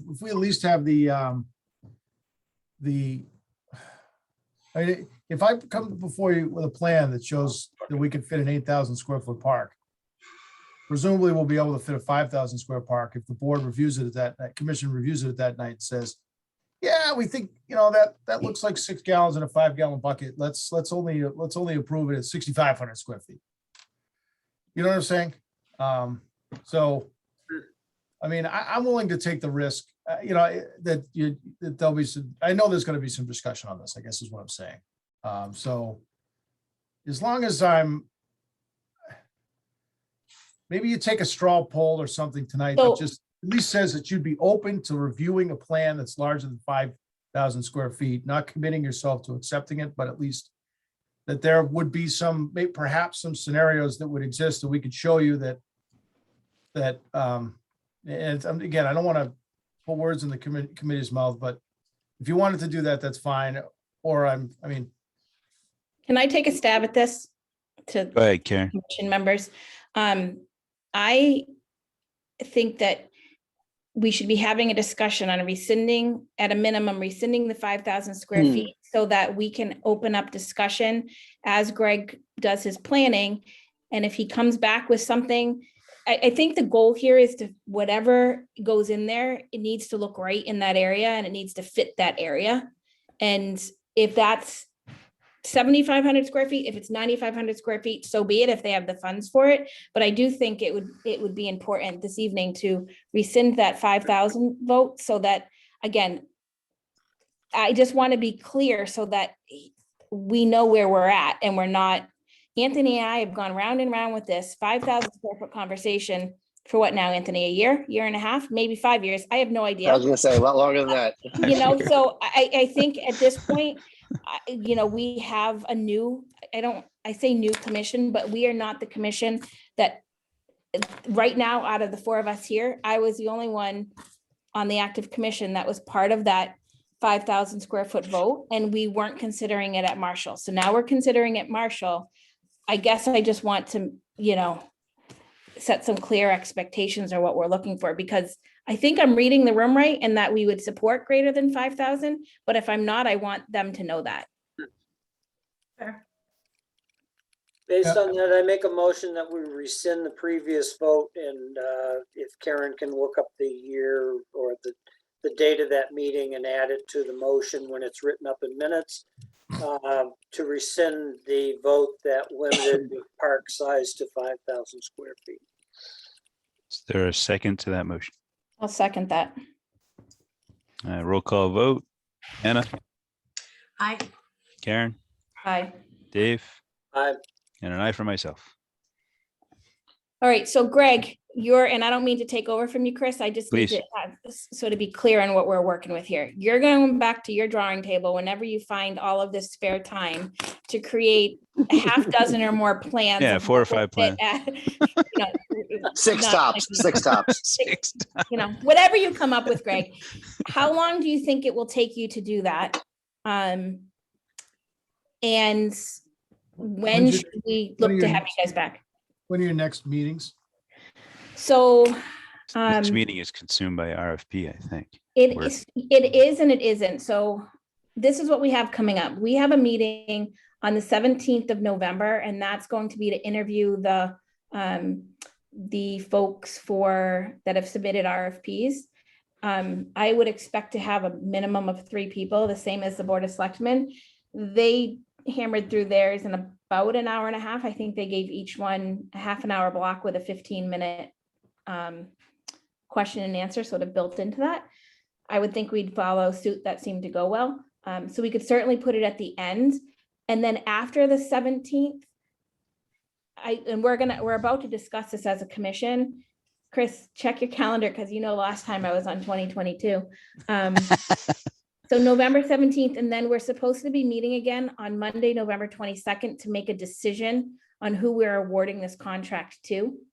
So that meeting may not be very long. It could be in there if you think that's enough time.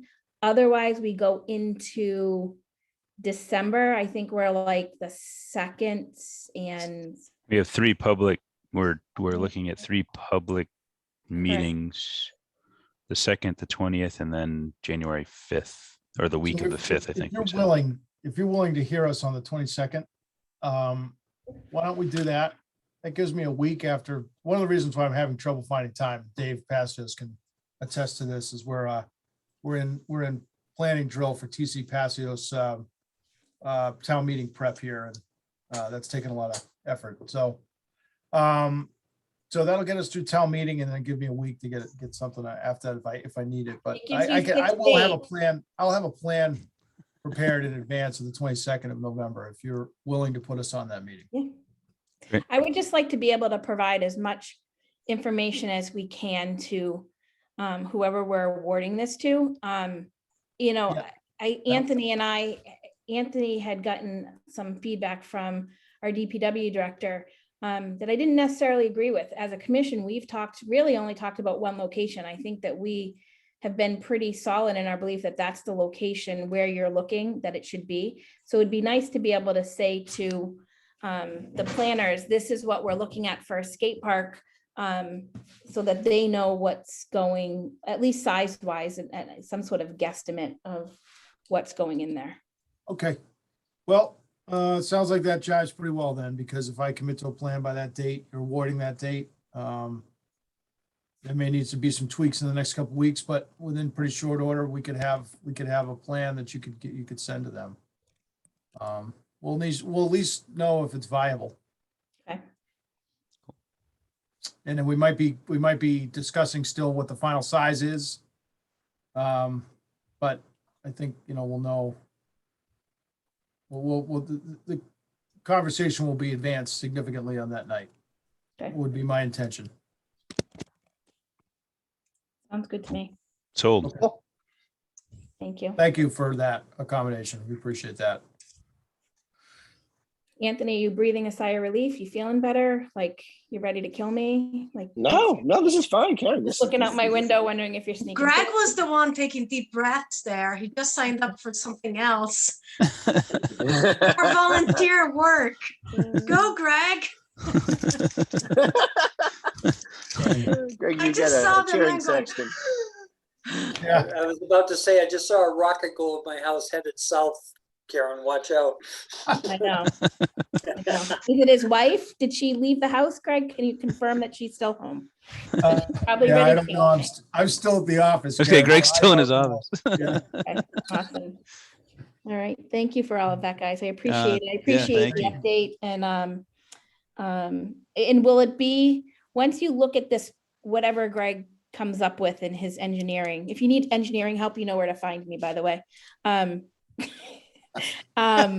Once you do that, will you be able to confirm that the location that you're attempting to go into? Like, Say at that what again. point can we expect you guys to say, We're this all is in. the spot we're going? Anthony, I think we need to, so I would hope that night, Okay. we'll have, when I get this thing done, we can have an internal discussion before we present it to your board, and then we can be ready to Right. make that leap. I think we need to get there. That commitment, exactly. Yeah. Let us finish the engineering, and obviously we need a reaction from you guys to make sure that, you know, we're all on the same page. But yeah, our goal We is wanna- to yeah. have a design for this done by the end of the year, so we can get Yeah. everything locked down, bolted down, and put a shovel in the ground come spring. Yeah. I do have a question. I got a call this morning from a skate park designer in Arizona, who we've got a long-standing relationship. They got wind of the this RFP that has gone out, and he asked me, you know, about the skate park and its relevance to the RFP and whatnot. And I explained to him, at least my understanding was that, you know, there is nothing in the RFP that actually specifically calls out anything having to do with a skate park in terms of designing or building or anything like that. I've not seen the RFP. This is the first I heard that it was actually released. Is that something that we can have access to, I'll or? forward it to you right now. Okay. Is there Um, anything in there, just to save me the time, that's Yeah. interesting or relevance? There's a mention of a skate park, but it's more basically saying you need to be able to accommodate a skate park. It's not asking for them to design a skate park. Okay, great. So That's so- exactly what I told him. Good. Okay. Anthony, it's basically designed and built by others is the proper wording. Perfect. Fit into the master plan of the park. Yeah. Okay. Super. Thanks all. Thank you. Greg, you're not done. Nope. But you guys okay if I drop? Yep, I need to perfect. go grab dinner. Awesome. Thank you all Thanks, for your buddy. time. Right, Okay, Anthony. I'll talk to you later, Greg. I like Take the care. t-shirt, Bye, by the guys. way. Yep. Bye-bye. We are on to prior agenda item here with the Marshall Park septic system. Mr. Roy.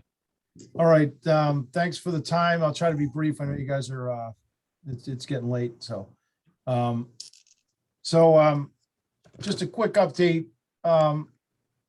So I guess since we talked about this last, we've been engaged formally by the town. I think your commission probably knows that. Our Dilson Roy has been engaged by the town to design a repair septic system for the park.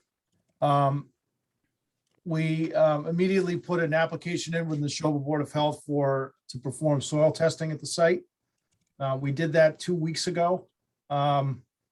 And we were successful in finding some area in the vicinity. I'm going to show you a plan in a minute, but we were successful in finding enough overburdened soil over the ledge to put a repair septic system in the vicinity of the old bathhouse. So that piece of the work is done, the soil testing piece. The next scope of work, and I'm just giving you a summary, then I'm going to show you some plans. The next scope of work that we had in our contract was to do topographic survey so that we need to do the design of the system. As it turns out, our firm's already done survey in that area for the town 4 years ago. So we do not need to engage in that. We don't need that money that we had set aside in that portion of the contract. That's already done. So that was good. And that allowed us to get to a couple of designs that I want to show you now. Can I share my screen? Is that okay, Chris? Sure. Yeah. I keep forgetting I'm not in charge of this meeting, so I keep trying to override Chris. So Chris, just mute me if you need to.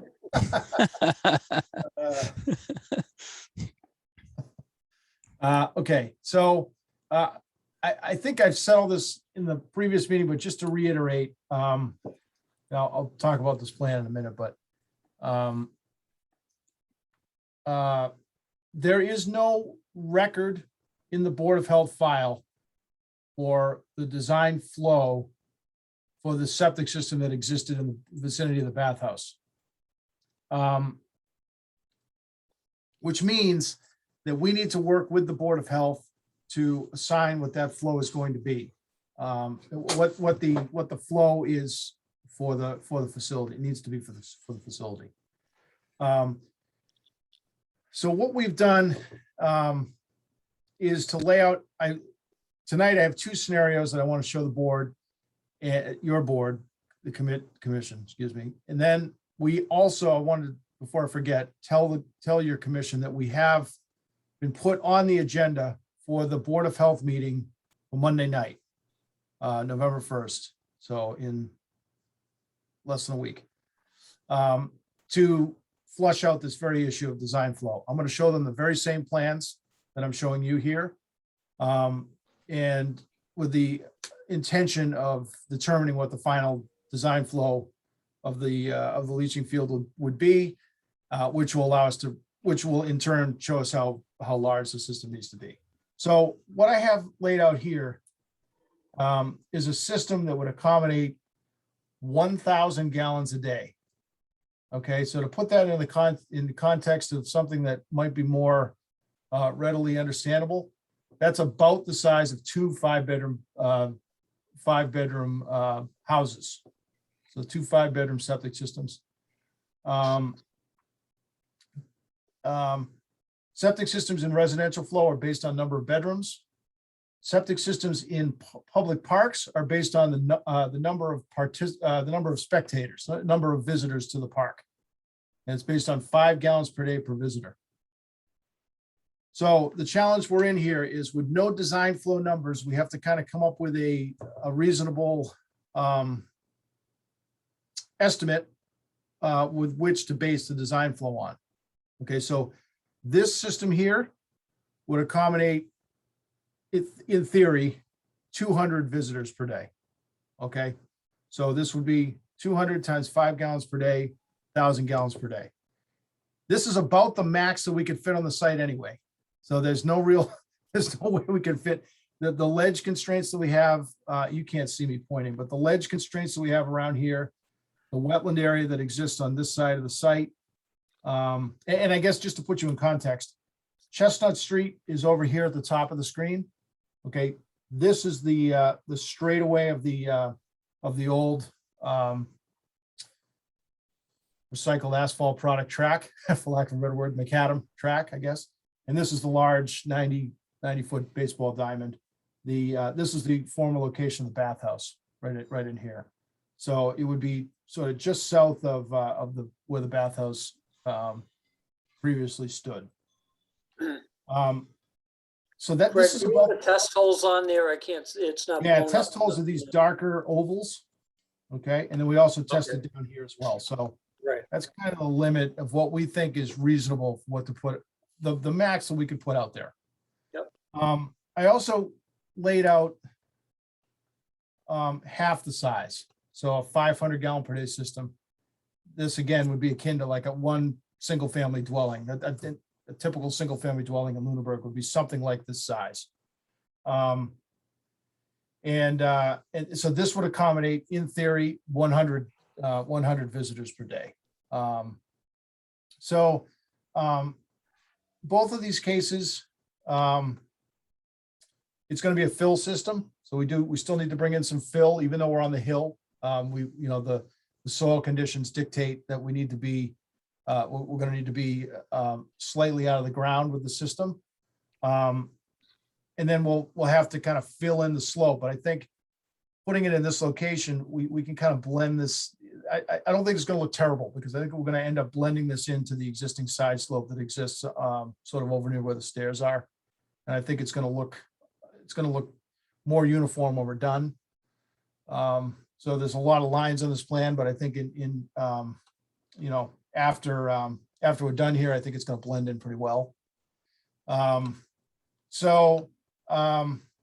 haven't done anything else. All I did was just do this so that you guys could have a understanding of where the system would need to go on the site, what it'll generally look like in terms of footprint area. Like I've told the commission before, it doesn't matter where we put the bathhouse. Excuse me, we call it a bathhouse, where we put the bathroom facility. It could be in this location or in the historical location, or it could be down by the T-ball field. It doesn't matter to us. We can pump it to this leaching field location. But this kind of puts you in the, gets the commission in, you know, it orientates you to what this thing is going to look like and where it needs to go on the site. I'm happy to answer any questions that you may have, or explain something that I didn't do a very good job explaining here. I've got a number of them. Chris, if I may, unless somebody else wants to go first. Go ahead, Dave. Okay. First question. Is there much of a change in build out slope and so on if we move that whole system down so that it's between the two test holes and the test hole further south? No, it shouldn't be too bad. I think this, the grade's about the same, isn't it? yeah. Yeah, the grade doesn't change significantly. Trying to think here. This test hole, Dave, was better than this one. This one's 42 inches in depth. Yep. Pretty marginal. This one's 66 inches in depth. So there seems to be a little bit more depth of material up on here, which I think is why we kind of kept it on that side. Yeah. But it's going to look the same. It's going to be the same general size with a breakout slope on the baseball field side, regardless of where we put it up there. And this design, what's the offset to groundwater? We're going to ask the Board of Health for 3 foot. So we're reducing the groundwater offset from what would normally be a 5 foot. Do we have a 2 minute? Oh, we have a 6 minute perk. So what would normally be a 4 foot groundwater offset, we're going to asking for a 3 foot groundwater offset. So that everybody knows what that is. The soil testing we did determines where the seasonal high groundwater table is. And then the bottom of the system by Title V has to be 4 feet above that level. And then you build your system above that. That's why some of these systems end up being mounded or raised systems. In a repair situation, when you're replacing a failed septic system, like this is the case, the Board of Health is allowed to reduce that 4 foot groundwater offset down to 3 foot, which has the effect of reducing the size of the mound, making it blend in with the topography better. So that's what we're intending to do. Final question at the moment, is this stone and pipe or is this an alternative system? This is an IA. I can show you pipe and stone, but the grading is much more dramatic. Right. That's why I asked the question. I thought you could go even closer to groundwater with the Presby system. That's exact. So just to explain that to everybody, Dave is cheating because he was on the Board of Health. An IA system stands for Innovative and Alternative Technology, and it's a standard leaching field is a stone trench with a perforated pipe in the middle of it, and the effluent flows through and leaches into the ground. There are newer technologies that are approved by the Department of Environmental Protection that are considered IA systems that allow you, particularly again in a repair situation, to reduce the overall footprint with the same amount of design flow. And in the case of the system that I'm proposing here, which is known as a Presby system, you can not only reduce the horizontal footprint, but you can take the field and you can pitch it with the lay of the land, so that the net impact is that you have less of a, less of a mound on the top of the hill in this case. I mean, it's going to blend in better with the, and I mean, I have Chris McKenzie from my office did a couple of sketches that show that show pipe and stone, but I don't, they're very dramatic. So Yeah. I think this is going to be better. This is going to be a cheaper system, I think, to install, or certainly no more expensive than the pipe and stone, and it's going to look a lot better.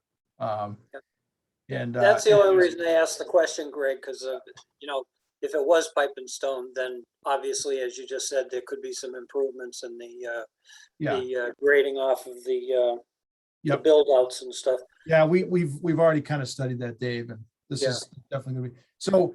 And just to kind of, sometimes people hear IA and new technology, and they think, oh, well, what, are we setting ourselves up for, should we be concerned about longevity and things? These systems have been in use now for almost 25 years, and they've been approved in Massachusetts for just about 15 years. And we're at the point now with repair systems. We're probably doing these almost 50% of the time now. So in our office, it's probably, I can't even tell you how many but we're doing this a lot, and there's a lot of them out there. They're very commonly used. We haven't seen any failures yet in my office anyway, with these systems. So they seem to be pretty, they're very, they're equivalent, we believe, to a pipe and stone system, for all intents and purposes. So, there's no, we don't have any issues relative to, there's no O&M things, really. There's no real significant drawbacks to using this. So,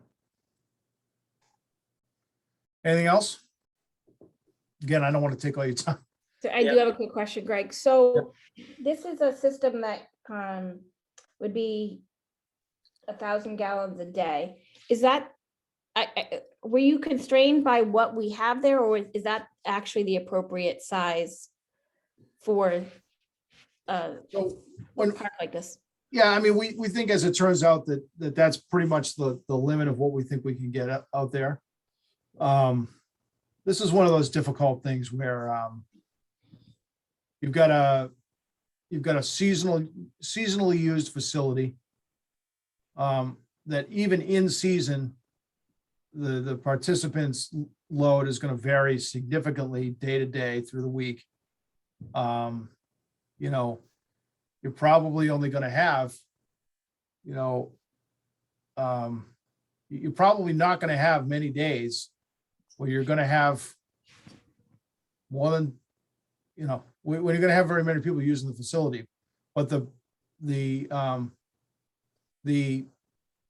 potential exists for there to be, large gatherings at the park where you could have that type of facility. So typically we design for that worst case.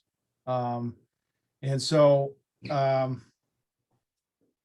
it'll be an interesting discussion. The ultimate authority on this is just going to rest with the Board of Health. They're going to have to weigh in and agree that the size that is selected is appropriate for the park. Because again, we don't have a design flow. If we had a design flow in here that had 500 gallons a day in it, we'd be designing for 500 gallons a day, but we don't. So we have to sort of work with the Board of Health and make some assumptions and use some sort of anecdotal past experience with the park that, that your commission and also the members of the Board of Health will have, and make it and get them to issue a finding, more or less, that this is the appropriate size for it. So I would be interested in hearing what you think about, what your commission thinks about that. From a design flow standpoint. I mean, are you thinking that we're on the low end? I mean, we could also design for less. I just did these two as sort of spitballing, but we could do anywhere in between or less. So it's just sort of a matter of.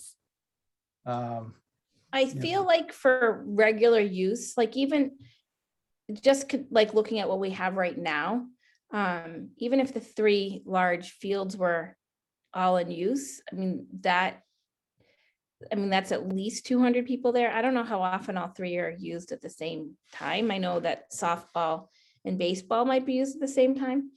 I guess I'm just looking at it more that, one of the things that as a commission we had done just to make sure that we had all our T's crossed and I's dotted was put in a warrant article to be included in the sewer district.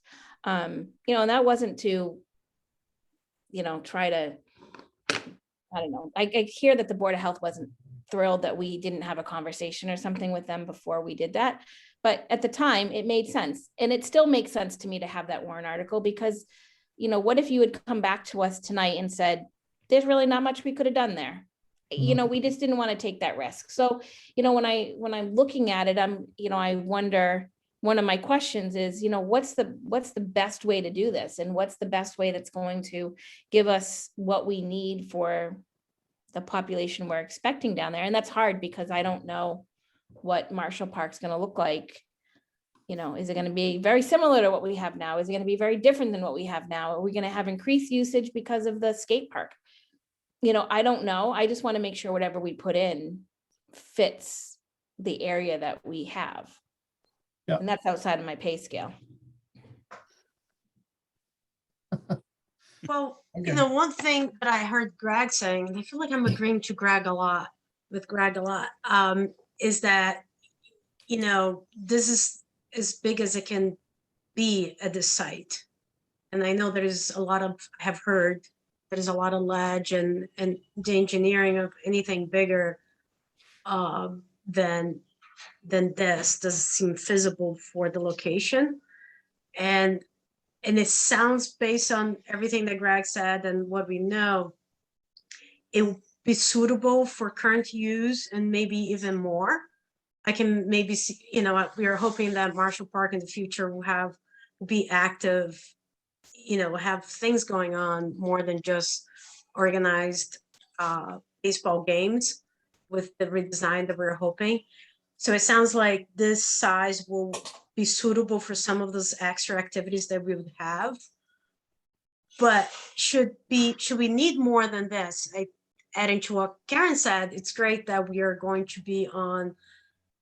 to be on the sewer district. So then if we need future use, we can perhaps more easily attach to the sewer district, to the sewer line.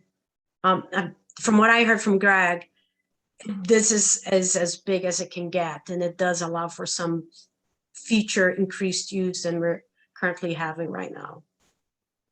So those are my thoughts on that. It's pretty much, that's exactly what I was going to say. I mean, I think it's,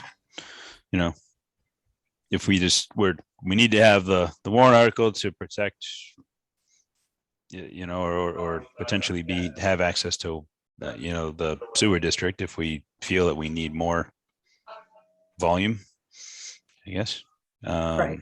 So I think we're going about this the right way, I think. Yeah. If I could add a couple of final thoughts. The 1,000-gallon flow in my brain is way overkill. And I understand, Greg, why you designed it. That's kind of what the Board of Health has been in private conversations with me, or one member has said that, first of all, design the biggest one you can and see what that looks like. But then we'll have the discussion and identify what the actual flow. Now, here's what's got to be settled next Monday night.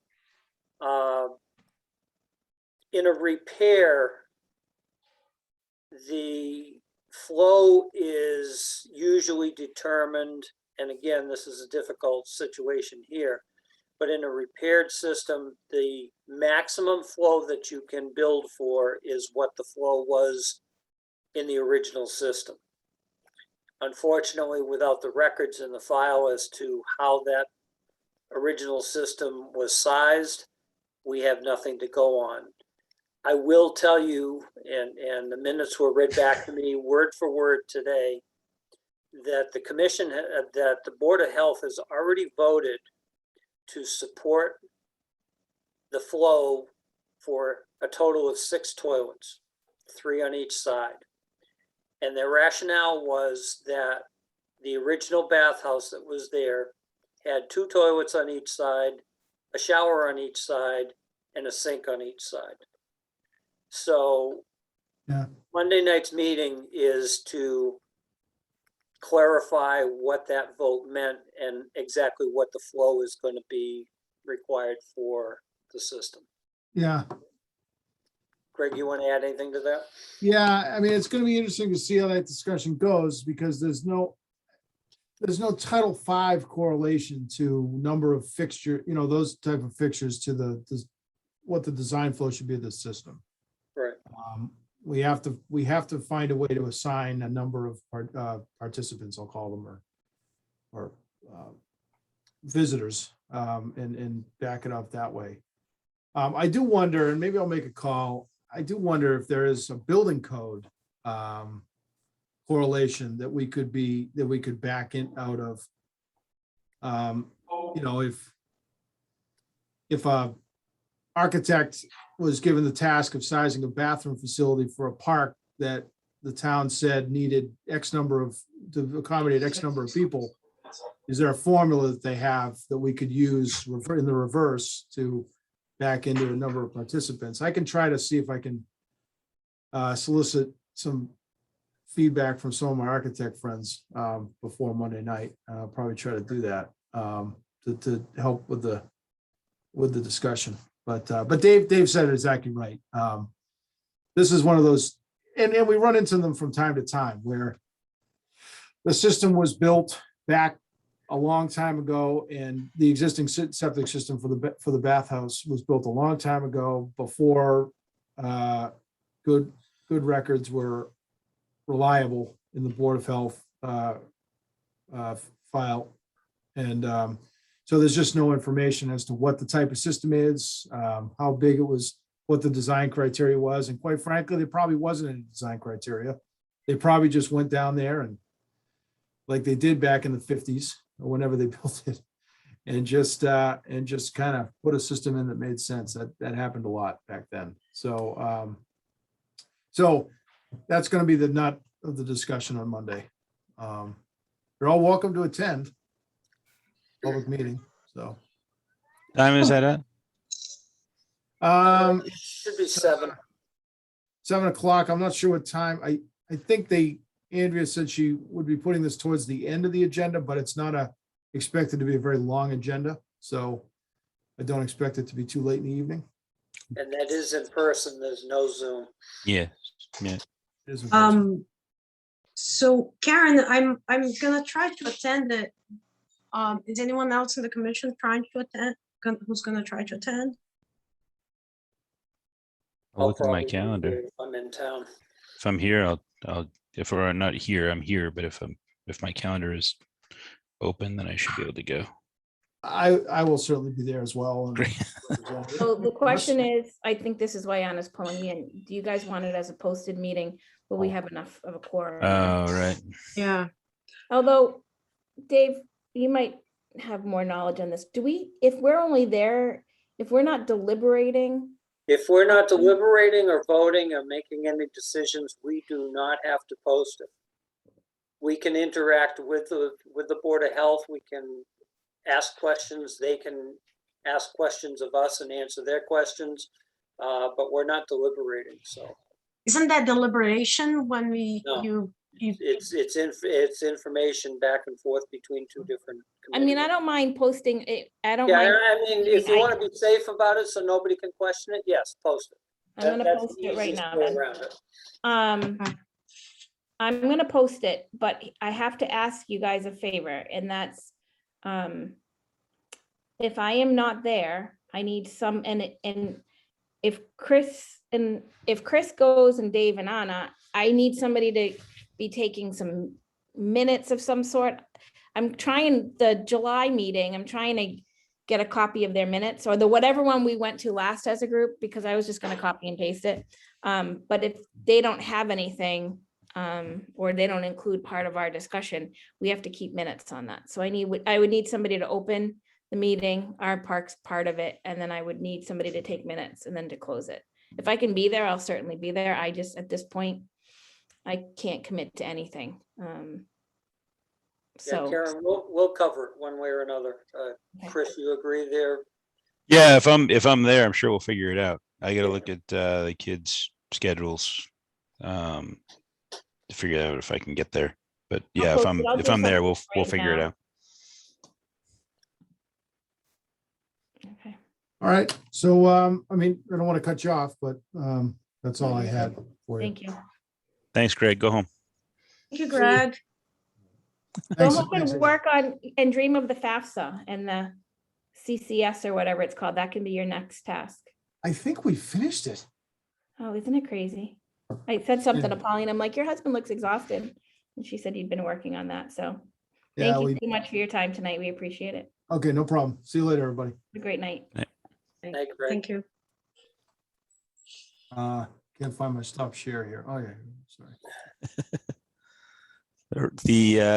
I believe the rest here should move along fairly quickly. The next item on our agenda is the Town of Lunenburg bylaws review. I can take that, Chris. What's that? You want me to take it? I'm sure. Yeah. yeah. Can I ask one quick thing? I see that Carol from Mrs. Archambault from the school committee is here, and I think she's probably waiting for number 10 and the Marshall Park Master Planning. I don't know how much discussion, but I asked that we move that item Sure. up. Yeah, That's that's okay? fine. Yeah. So I think that, I mean, the mention there with that line item is that there has been further discussion, and that I believe some changes that have been brought up around field usage. Policy, has gone back to their policy subcommittee, for further review and edits. And I believe that's kind of where it stands. I don't, there's not a motion or anything that we're making tonight, I don't believe. But I think that's where it stands. Carol, if you're there and want to provide any insight, and so appreciate you coming. Well, that's quite all right. I came by just to see, exactly as Anna said, to see what was going on there, and I thank you for moving that up a little bit. That is exactly where it is. We talked about it, and now it has to go back to the subcommittee, the policy subcommittee. They're going to work on it. They will bring it back to us. We will talk about it some more and either decide to go with their what they have adapted or amended, or whether we want more changes in it, and then it would have to go back. When a policy comes to us, we read it 3 times. So at 3 subsequent meetings, it has to be read. And when we read it the first time, it will be posted on the website, so you will be able to see a copy of the policy. So that's where it is. So I know, Mrs. Archambault, you had forwarded me that initial draft. Has that language been changed? There were suggestions made, and some of that language could be changed. I'm not on the policy subcommittee subcommittee, so I don't know how it may have been changed. I know we talked a lot about possible changes. So it went back and it's back in policy. It hasn't come back to us yet. So the one that you have is the first draft, but there have been changes since then. Okay. And I think one of the changes that was brought up, and I think we talked about it in our meeting, and I think Karen was at that meeting to bring it up, was instead of like things like recreation sponsored events, instead of saying recreation events or programs, it's recreation sponsored programs. Like, given that right now Rob is a 1-person operation part-time, summer programming, things like that are typically, outsourced. So I think making sure those are some of the words I think that we were looking to see in that policy, to make sure that those types of things are covered, and we don't have, the best soccer situation we had last summer, things like that, where that was a parks sponsored program, but it wasn't viewed that way in the moment. And so we're just kind of getting that kind of down and going. So that's what I think we're hoping to see in some of the Yeah, changes and to that, I think. Absolutely. That particular change we talked about, and I would be surprised if that change was not in the policy. another item that had been of concern too was priority of use. Uh-huh. And that that first draft that you had sent, Mrs. Archibald, what it seemed like, town sponsored event, with exception of the town meeting, had lower priority than maybe other groups. Do you know, and I know you said that it's within the policy subcommittee, do you know if that's language that's also being reviewed? Just as an insight to you being inside of the discussion.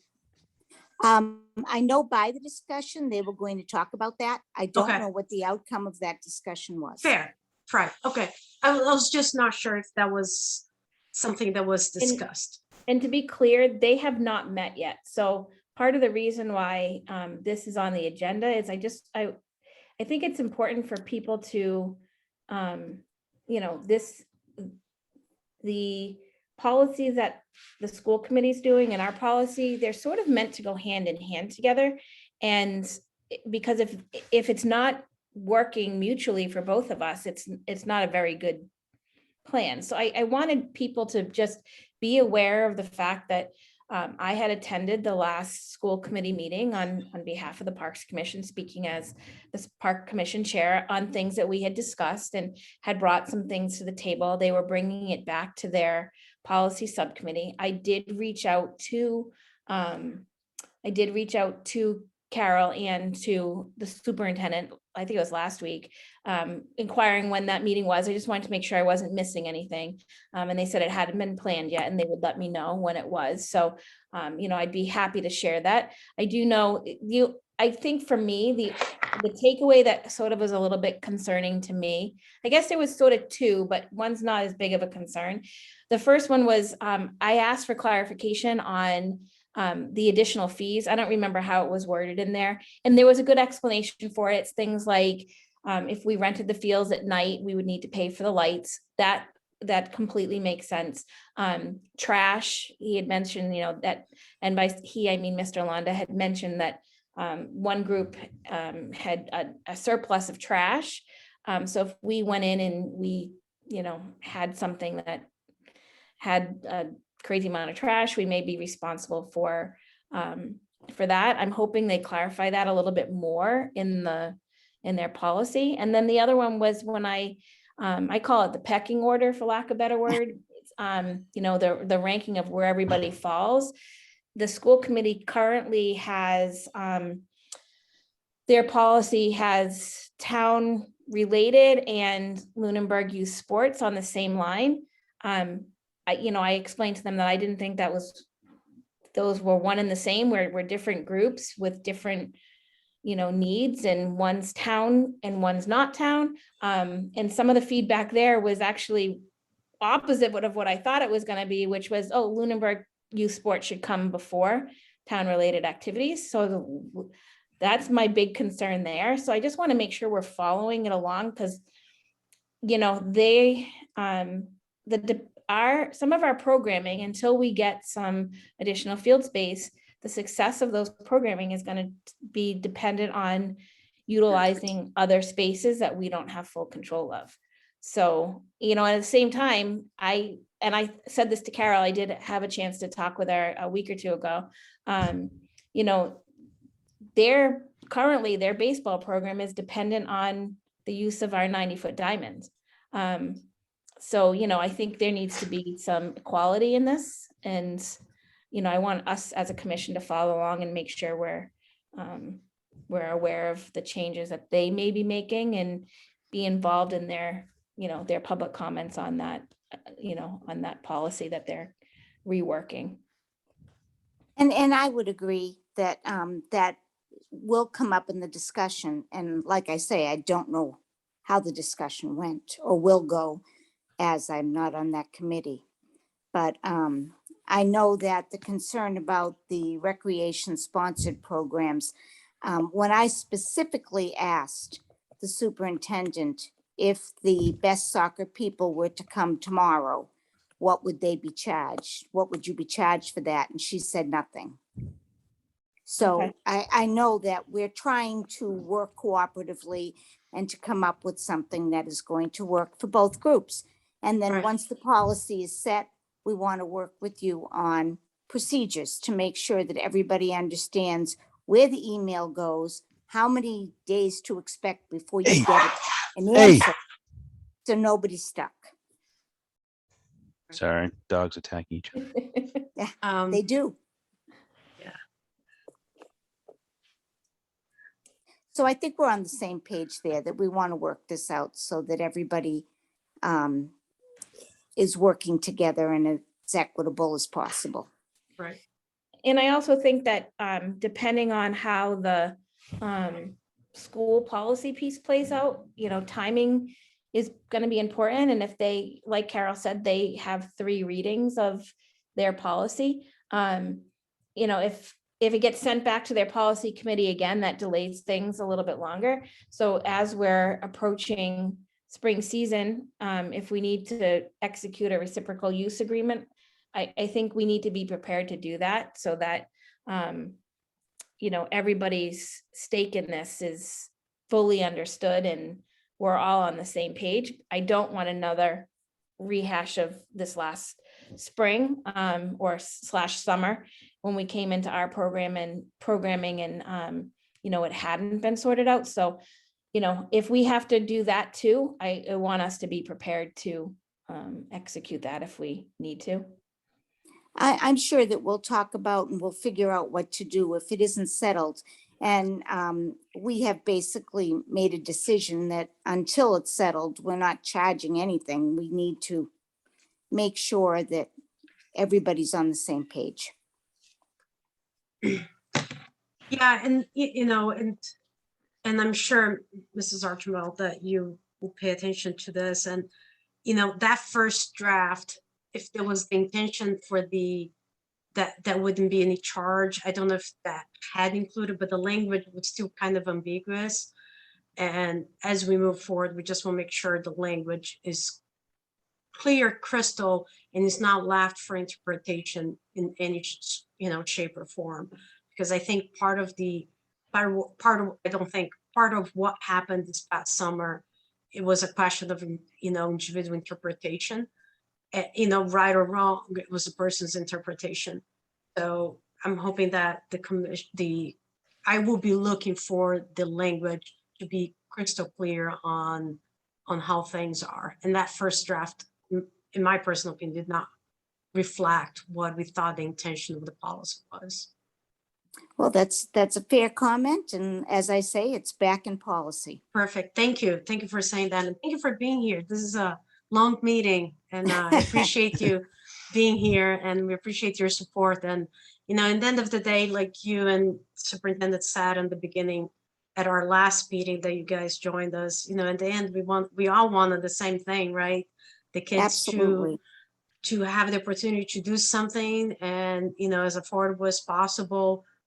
Every family in Lunenburg carries already a heavy tax burden, and we need to figure out how we can,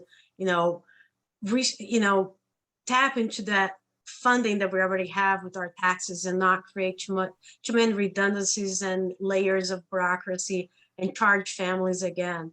My kids are not currently in the school, but I remember that being a big thing. We want to do something as an extra charge here, as an extra charge there. So anything we can do to avoid that and help the families and the kids would be, I think that should be everybody's ultimate goal. Well, I thank you for your comments. Yep. As an aside, the soccer program is running free of charge. So that policy is kind of being held up right now. So that is a free program that the adults are running right now. And Carol, just from I know that was a topic of discussion at the school committee meeting about the fees charged for some of the adult programs and so forth. And I know there's a director of community schools, I think, that would be running some of those for you. And I do believe the basketball program may be underway now under that, or be getting underway with that person. I was under the impression initially that the soccer program was a parks program or a rec program. and learning it wasn't.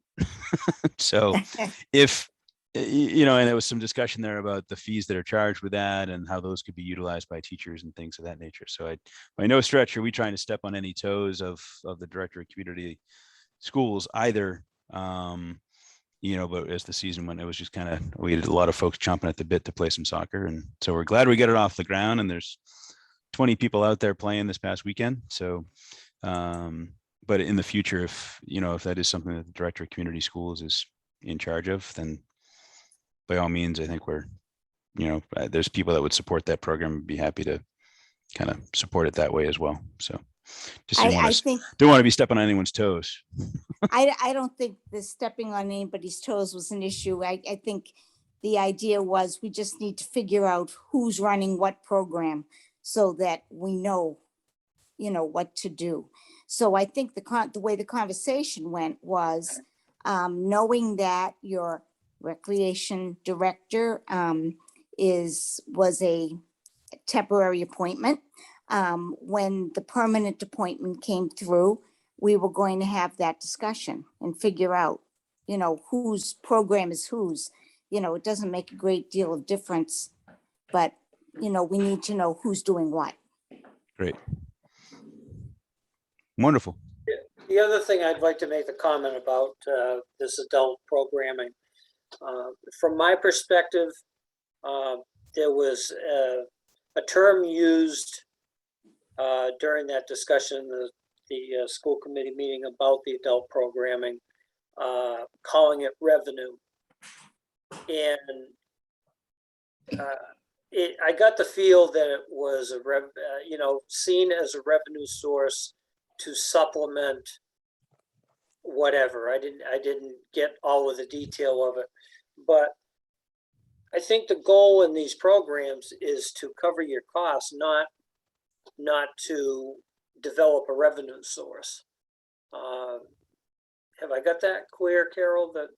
That's the goal, not to make money on this. On these I think programs? in the adult learning, I think you're probably correct that you want to cover the cost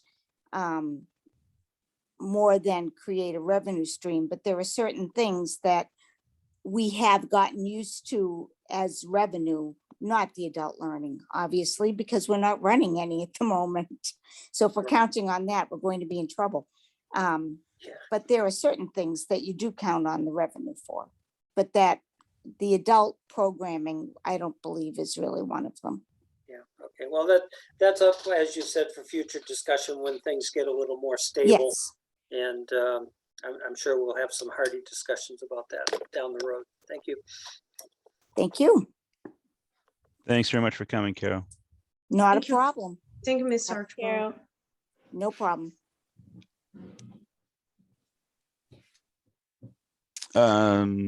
So I think we're down to a couple here. Let's power through. Karen, you want to tackle that bylaws? Yeah, so that's deal. this is actually super quick, just because it was brought actually up by Steve Archibald. He is the chair of the bylaw committee. The bylaw is up for review. He sent an email a couple of weeks ago asking for each commission or board to look at their section of the bylaw and make sure it matches what we're currently doing. I believe that ours does, because we increased to a 5-member board. I believe that's all correct. But if you guys could, I'll keep it on the agenda for the next item. I think that, there may be some discussion. This is how we ended up with a 5-member board to begin with. But it's something that we're going to need to give an answer back to the bylaw committee on whether or not there's any changes that need to happen. Does that make sense? Karen, if I remember correctly, that references Mass General Law. Oh, Isn't it? Or do we not want to get into that tonight? well, no, I don't mind getting into it. I'm tired tonight. I don't fully know the answer to that. When I'll take it out. when Don't I worry. pull it up, when I pull up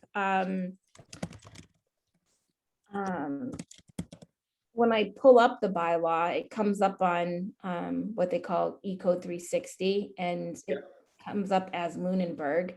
I don't know if it I'm sure it does follow some mass general law. I just don't know. I'm not 100% sure. I can certainly ask.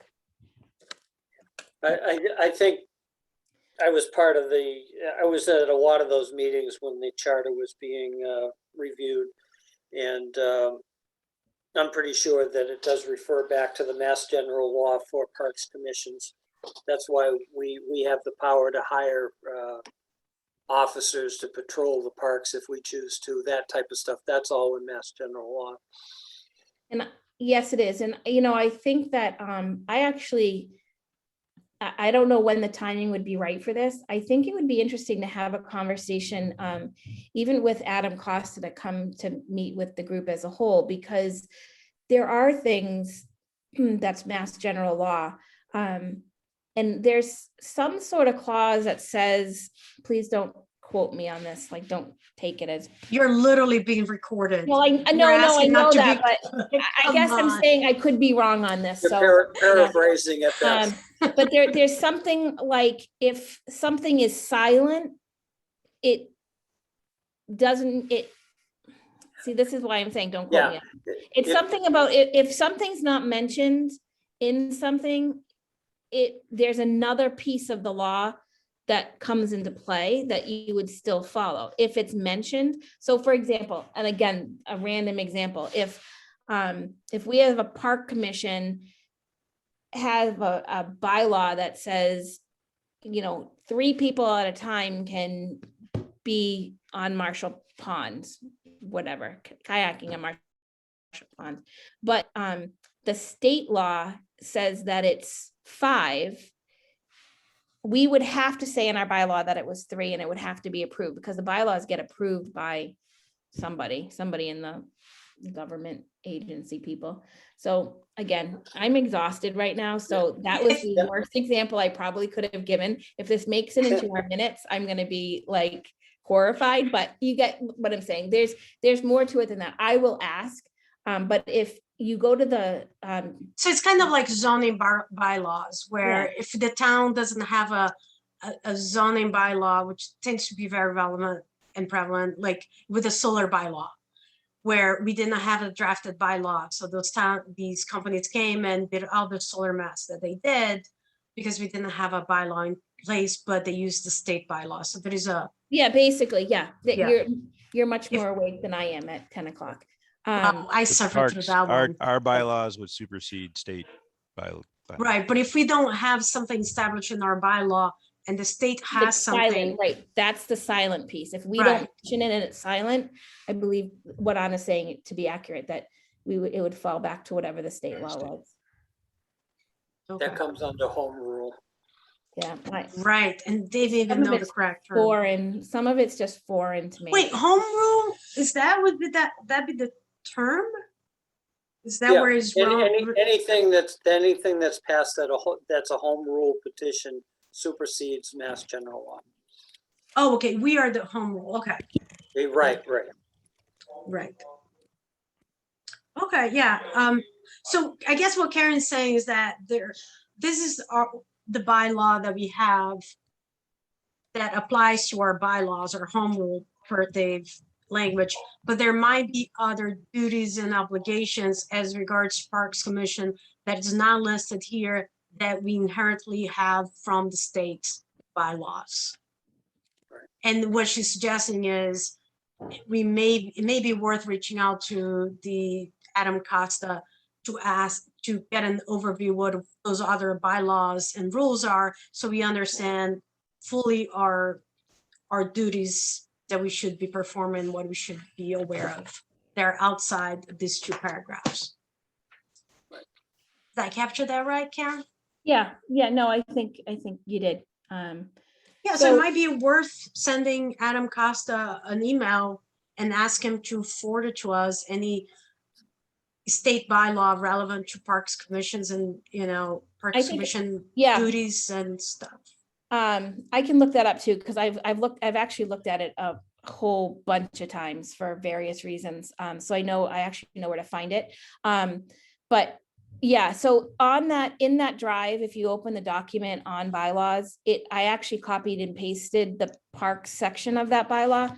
And up at the top is a link. I think it's opening now, but I think Chris was saying it might not be going to where I thought it was going. I don't know how to fix it. So if you go to that link and it doesn't look like you're at the right spot up at the top, just type in parks, scroll down a little bit, and you'll see the section for Parks Commission. Right, but this is for the town. What we're thinking is, there might be other state bylaws that we should be aware of.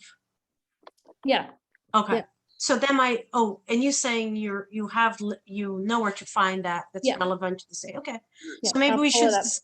And I'll ask Steve for his dates. Like, I don't know, Dave, it's not in front of special town meeting, obviously. So this would be annual town meeting. They'd be bringing it to At the earliest, yes. at the They earliest. just- So I think we have plenty of time to discuss. And actually, I think when we went from a 3 to a 5-member board, that was done pretty late in the game too. We were towards the end of those discussions. So there's no rush. Some of this stuff is to put it on everybody's plate as we're about to touch into with, I think, hopefully the last agenda item It is. going to be eye-opening on how busy we may be for a couple of months while we figure out Marshall Park. So I just want it to be out there, because the more legwork we do on our own, the more, reading the stuff that's in the drive beforehand, the faster hopefully we can make some of these meetings go by, because we'll be prepared for it. So that's what the gist of that bylaw, why it was on the agenda. I will go back, I will find the Mass General law piece on it. I will see if I can get some clarification from Adam Costa or town manager on what happens if Mass General law says one thing and our bylaw says this. How do they commingle? What happens if it's silent on something? Where does home rule come into effect? So we have a good understanding of what our bylaw is. Because at the end of the day, this is the bylaw and the charter are really what's driving our commission with the actions that we take and what we can and cannot do. So, it just makes our commission stronger if we understand what we are here for. So I will work on that. And I think, just what I've seen in the past, like my experience, like we are, as a commission, we are growing well into that role, and I think some of those small policies that we have made, we can see how that affects the operation of the parks and the difference that makes, the party is a great example, and the dumpster and so forth. So I think, overall, I think we're doing a good job, if you ask me, at 10 o'clock. No, I do as Wednesday well. nights. I do as well. So. All right. Yes. All right, Rob, Rob Thompson, thank you for sticking on for so long. trooper, Probably like, trooper. what did I get Yeah. into? I like the cowboy hat too. That was nice. Oh, thank you. Yeah. but- Yeah. I was seeing you playing Love with your, Love it. and I was like, are we supposed to be having fun during these meetings? Because he looks like he's having fun. And I'm When I like, went off I'm camera for a not. minute.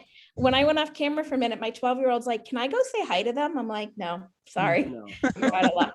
All right, so you're the last Last- one on your agenda. Yeah, last item, last item other than other business, but last item is related to Marshall Park Master Planning. Karen and I went down and met with Julie at the town hall, assistant town manager, to kind of go over the RFP process a little bit and gain a little more insight and understanding as to kind of how this all goes and what our roles are and timelines and things of that nature. And so what came out of that was a little bit of a timeline discussion. On page 3 of the RFP that is out and being reviewed by companies now, there are some dates related to the bid schedule, and so we've kind of tweaked. We're discussing tweaking those dates slightly, and it would require us to make a vote to change the dates that are listed in the RFP. The interview dates in the RFP are accurate and those look to hold true. These are also dates that everyone should have in their calendars and kind of be mindful of. But the interview dates listed in the RFP are indeed listed as November 17th. So these would be our interviews with those that submit RFPs and so forth. So in the RFP, one of the things we learned is it does say a lot of this says anticipated dates. Those anticipated dates are closer to hard dates for the most part, although it does give the anticipated, the word anticipate does give a little flexibility in moving those as some of this later stuff happens. One of the changes we're looking at is the it says anticipated contract award. It was the day after the interviews on the 18th. We're looking to amend that to decision on the following Monday, the 22nd. And then the 3 public meeting dates would move later than listed on here. We're anticipating those being December 2nd, December 20th, and something along the lines of the week of January 5th.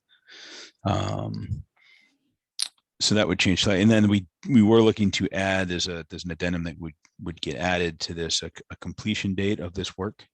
And we're anticipating or targeting that the completion date of this initial phase here to be May 1. So those would be date changes that we'd like to, we're thinking should be made to the RFP. We'd need to vote on those.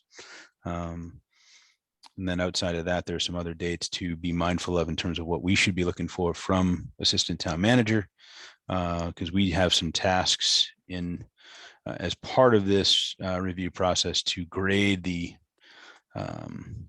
proposals that we receive, and would be dealing with that. So we should be seeing, from what Julie said, we should be receiving the proposals from her sometime very shortly after they're received by her. So it could be as soon as November 3rd or 4th.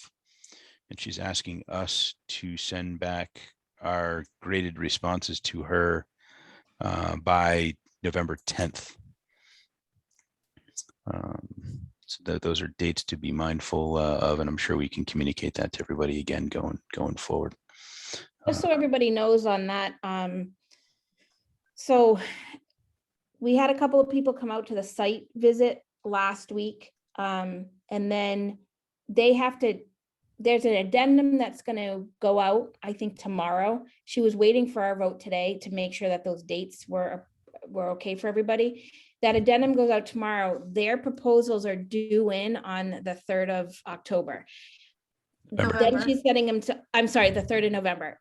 Then she'd be sending them over to us. If you go to the RFP and you scroll down, there is a section, there's actually 2 sections. One is the criteria of which we would be evaluating them on. And the next one is the rubric that the commissioners would be using to grade.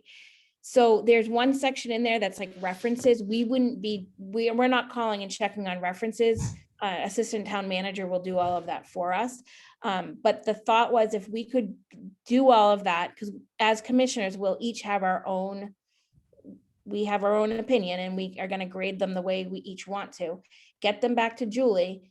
Then we will have them in time for the next part of our discussion, our interviews, so that when we go to make our decision, and the reason why we're thinking having the interviews on the 17th, but not making a decision until the 22nd, is so that we can take back and sort of process what we just, what we heard from them.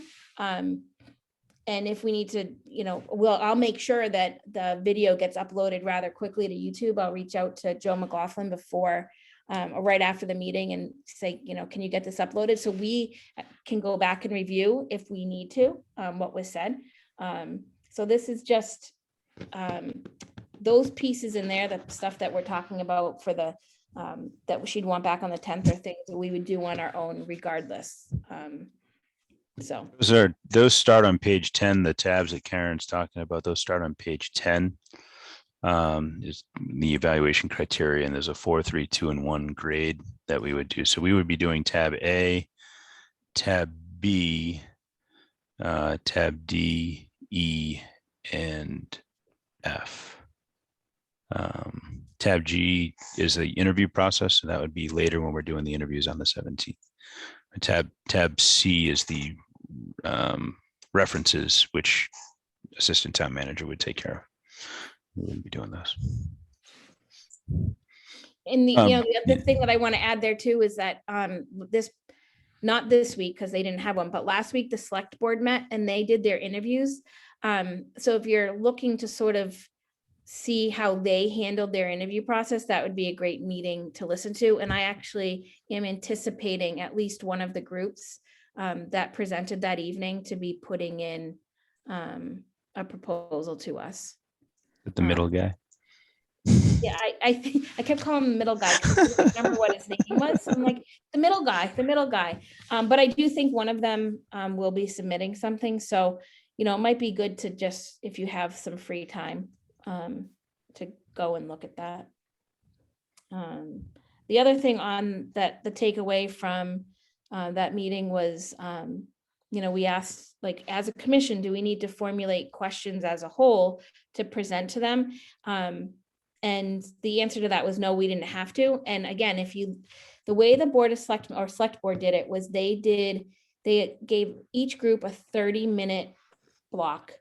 Some of them were in person, and I think one of them was like one person was there and one person was on Zoom. So obviously we'd all be Zoom. So we would just give them a 30-minute block. They took the first 15 minutes or so to present, and then the last 15 minutes was to be used for questions. And each commissioner or each member of the select board was able to ask their own questions.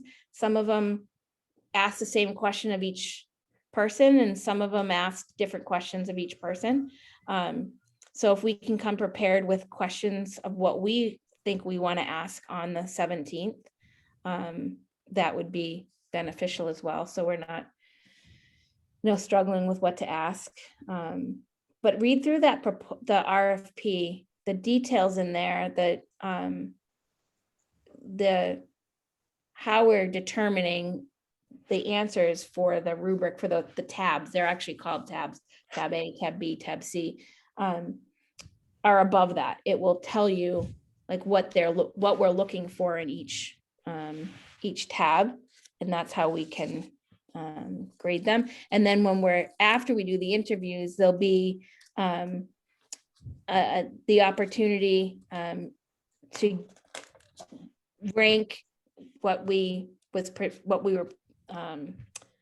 the people that presented to us. We can then rank them in what order, and we can send that over to Julie as well, and she can compile them before our meeting on the 17th. I'm assuming we could send that over even the morning of, the 22nd. I'm assuming we could send it over the morning of the 22nd. It's not going to be much information. It's, one question from each of us. So Those are pages 8 through 11, just so people are, when you're looking, just for clarification. In the RFP. Yeah. So this is what we're looking for this evening. If anybody disagrees, please speak up, because we can make some changes now. The interviews are currently in the RFP for 11/17, so that wouldn't be a change. What would be a change would be a decision on awarding the contract. Currently, it's scheduled for 11/18, the announcement, which means we'd probably have to make the decision on the 17th. We're actually looking to change that so we can have it as a meeting on the 22nd of November. And then the 3 anticipated public meetings would be December 2nd, December 20th, and January 5th. And those would be public meetings, obviously hosted by us, but the biggest contributors to those meetings are going to be the firm and them gathering information from us to help put the plan together. And then it would be a completion date of May 1st. I think the select board's completion date is currently March 1st. But I think that may change. I'm not, again, don't quote me on this, even though we're being recorded. They're also running, they're out of their timeline as well, because they originally thought they'd make the decision, their RFP read that they'd make the decision the night of their interviews. They're actually not making their decision until November 2nd at their next meeting. So that's what we're looking at.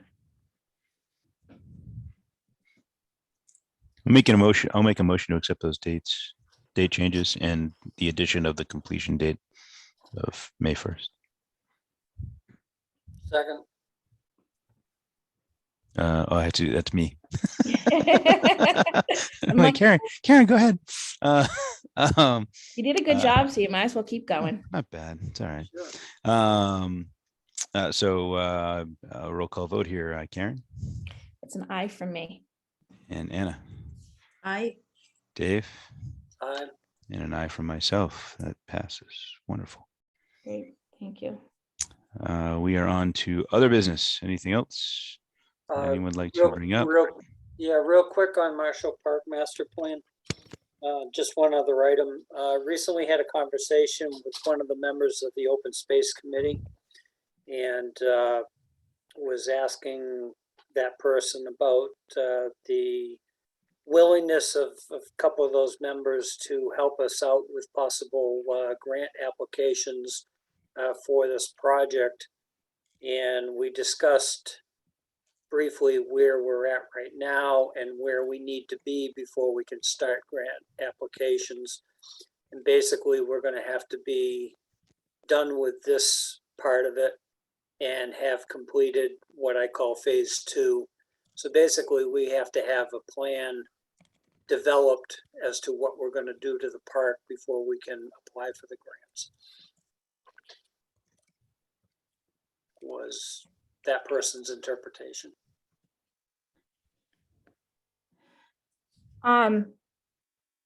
Sorry, my head's not where it needs to be right now. So there is some extremely knowledgeable people on open space, and I absolutely think we need to take advantage of them.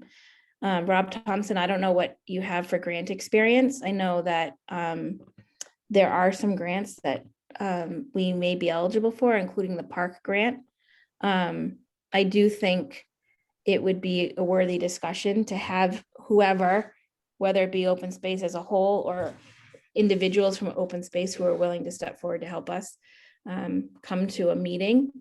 Doesn't have to be right away. It can even be in the new year, to see what options are out there for grants, but not only what's out there for grants, how we go about securing them. I know that the park grant, I didn't end up going, I don't remember what came up, but when I first started looking at the park grant, there was actually like an information session that was being held. It was a park grant information session that was supposed to be on the 29th of April. They may have another one, and maybe one or two of us or all of us or whoever wants to go can go to learn about what that is. That is the grant that has been brought up the most times from those knowledgeable on the Open Space Committee. So one thing is, that I'm hoping that once we have the Marshall Park plan, because I think that's the first step, is our state representatives can help us, maybe secure some fundings to achieve some of our goals there. One thing that I'll say it's on the horizon for us is that there will be a redistricting of the state with state reps and state senators. And I look at the proposal map, and one thing is unfortunate for Lunenburg is that right now our state senator and our state reps, it overlaps a bit, but it seems that with the new proposal, whoever's going to represent the Lunenburg as our senator is going to be one side, and our state rep is going to be another side. So I'm a little worried that Lunenburg is going to get lost in between not having two strong representatives who will be working parallel. represented the similar towns and interest.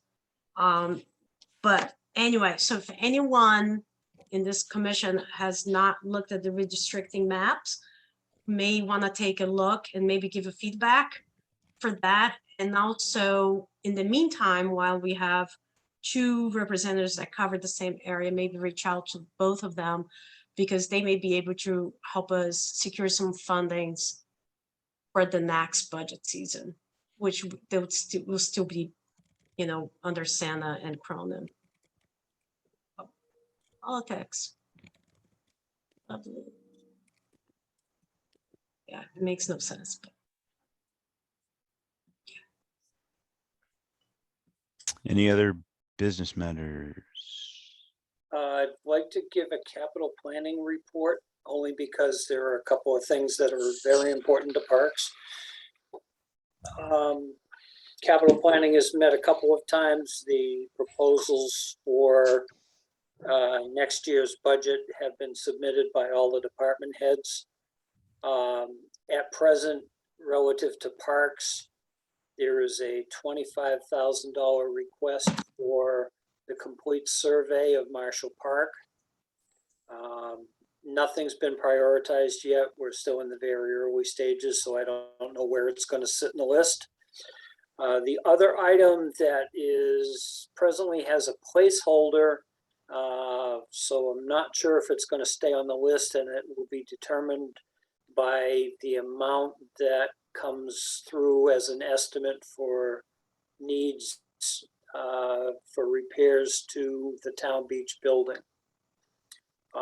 If it comes in over $25,000, it's intended to be on the list of capital projects. If it's under 20,000, it will be, they will try to deal with it through the budget line item in this fiscal year. There are some structural issues with the building over at the beach, and we've pressed to see that they get addressed. That's my report. Just a side note on that. I think we need to consider, we've never done this before, but I truly think we need to consider going forward. I know we have a member of the capital plan on our board now, but I think we should have some sort of, I don't know if I want to call him liaison. I sometimes feel like we need somebody to be on top of keeping up with capital planning and the dates and things like that, because we get asked at the last minute, do we have any capital ideas that we want to have submitted? And I'm like, we haven't even talked about it. So we either need to have some sort of liaison to help keep up with these dates to constantly be reminding the commission, or we should just be setting a permanent agenda item for, June of each year that we need to talk about capital planning items. So we know that what we need and want are actually getting submitted, because I think it was you, Dave, that caught that it hadn't gotten through. And you contacted folks, so. Yeah, fortunately, I had a conversation regarding the survey many, many months ago, and nothing ever got done with it. I think one phone call got made and a return phone call never came.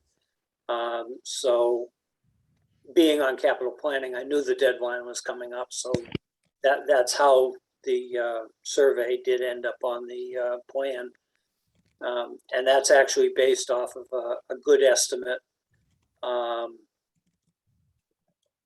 based on what's already been done there at the park.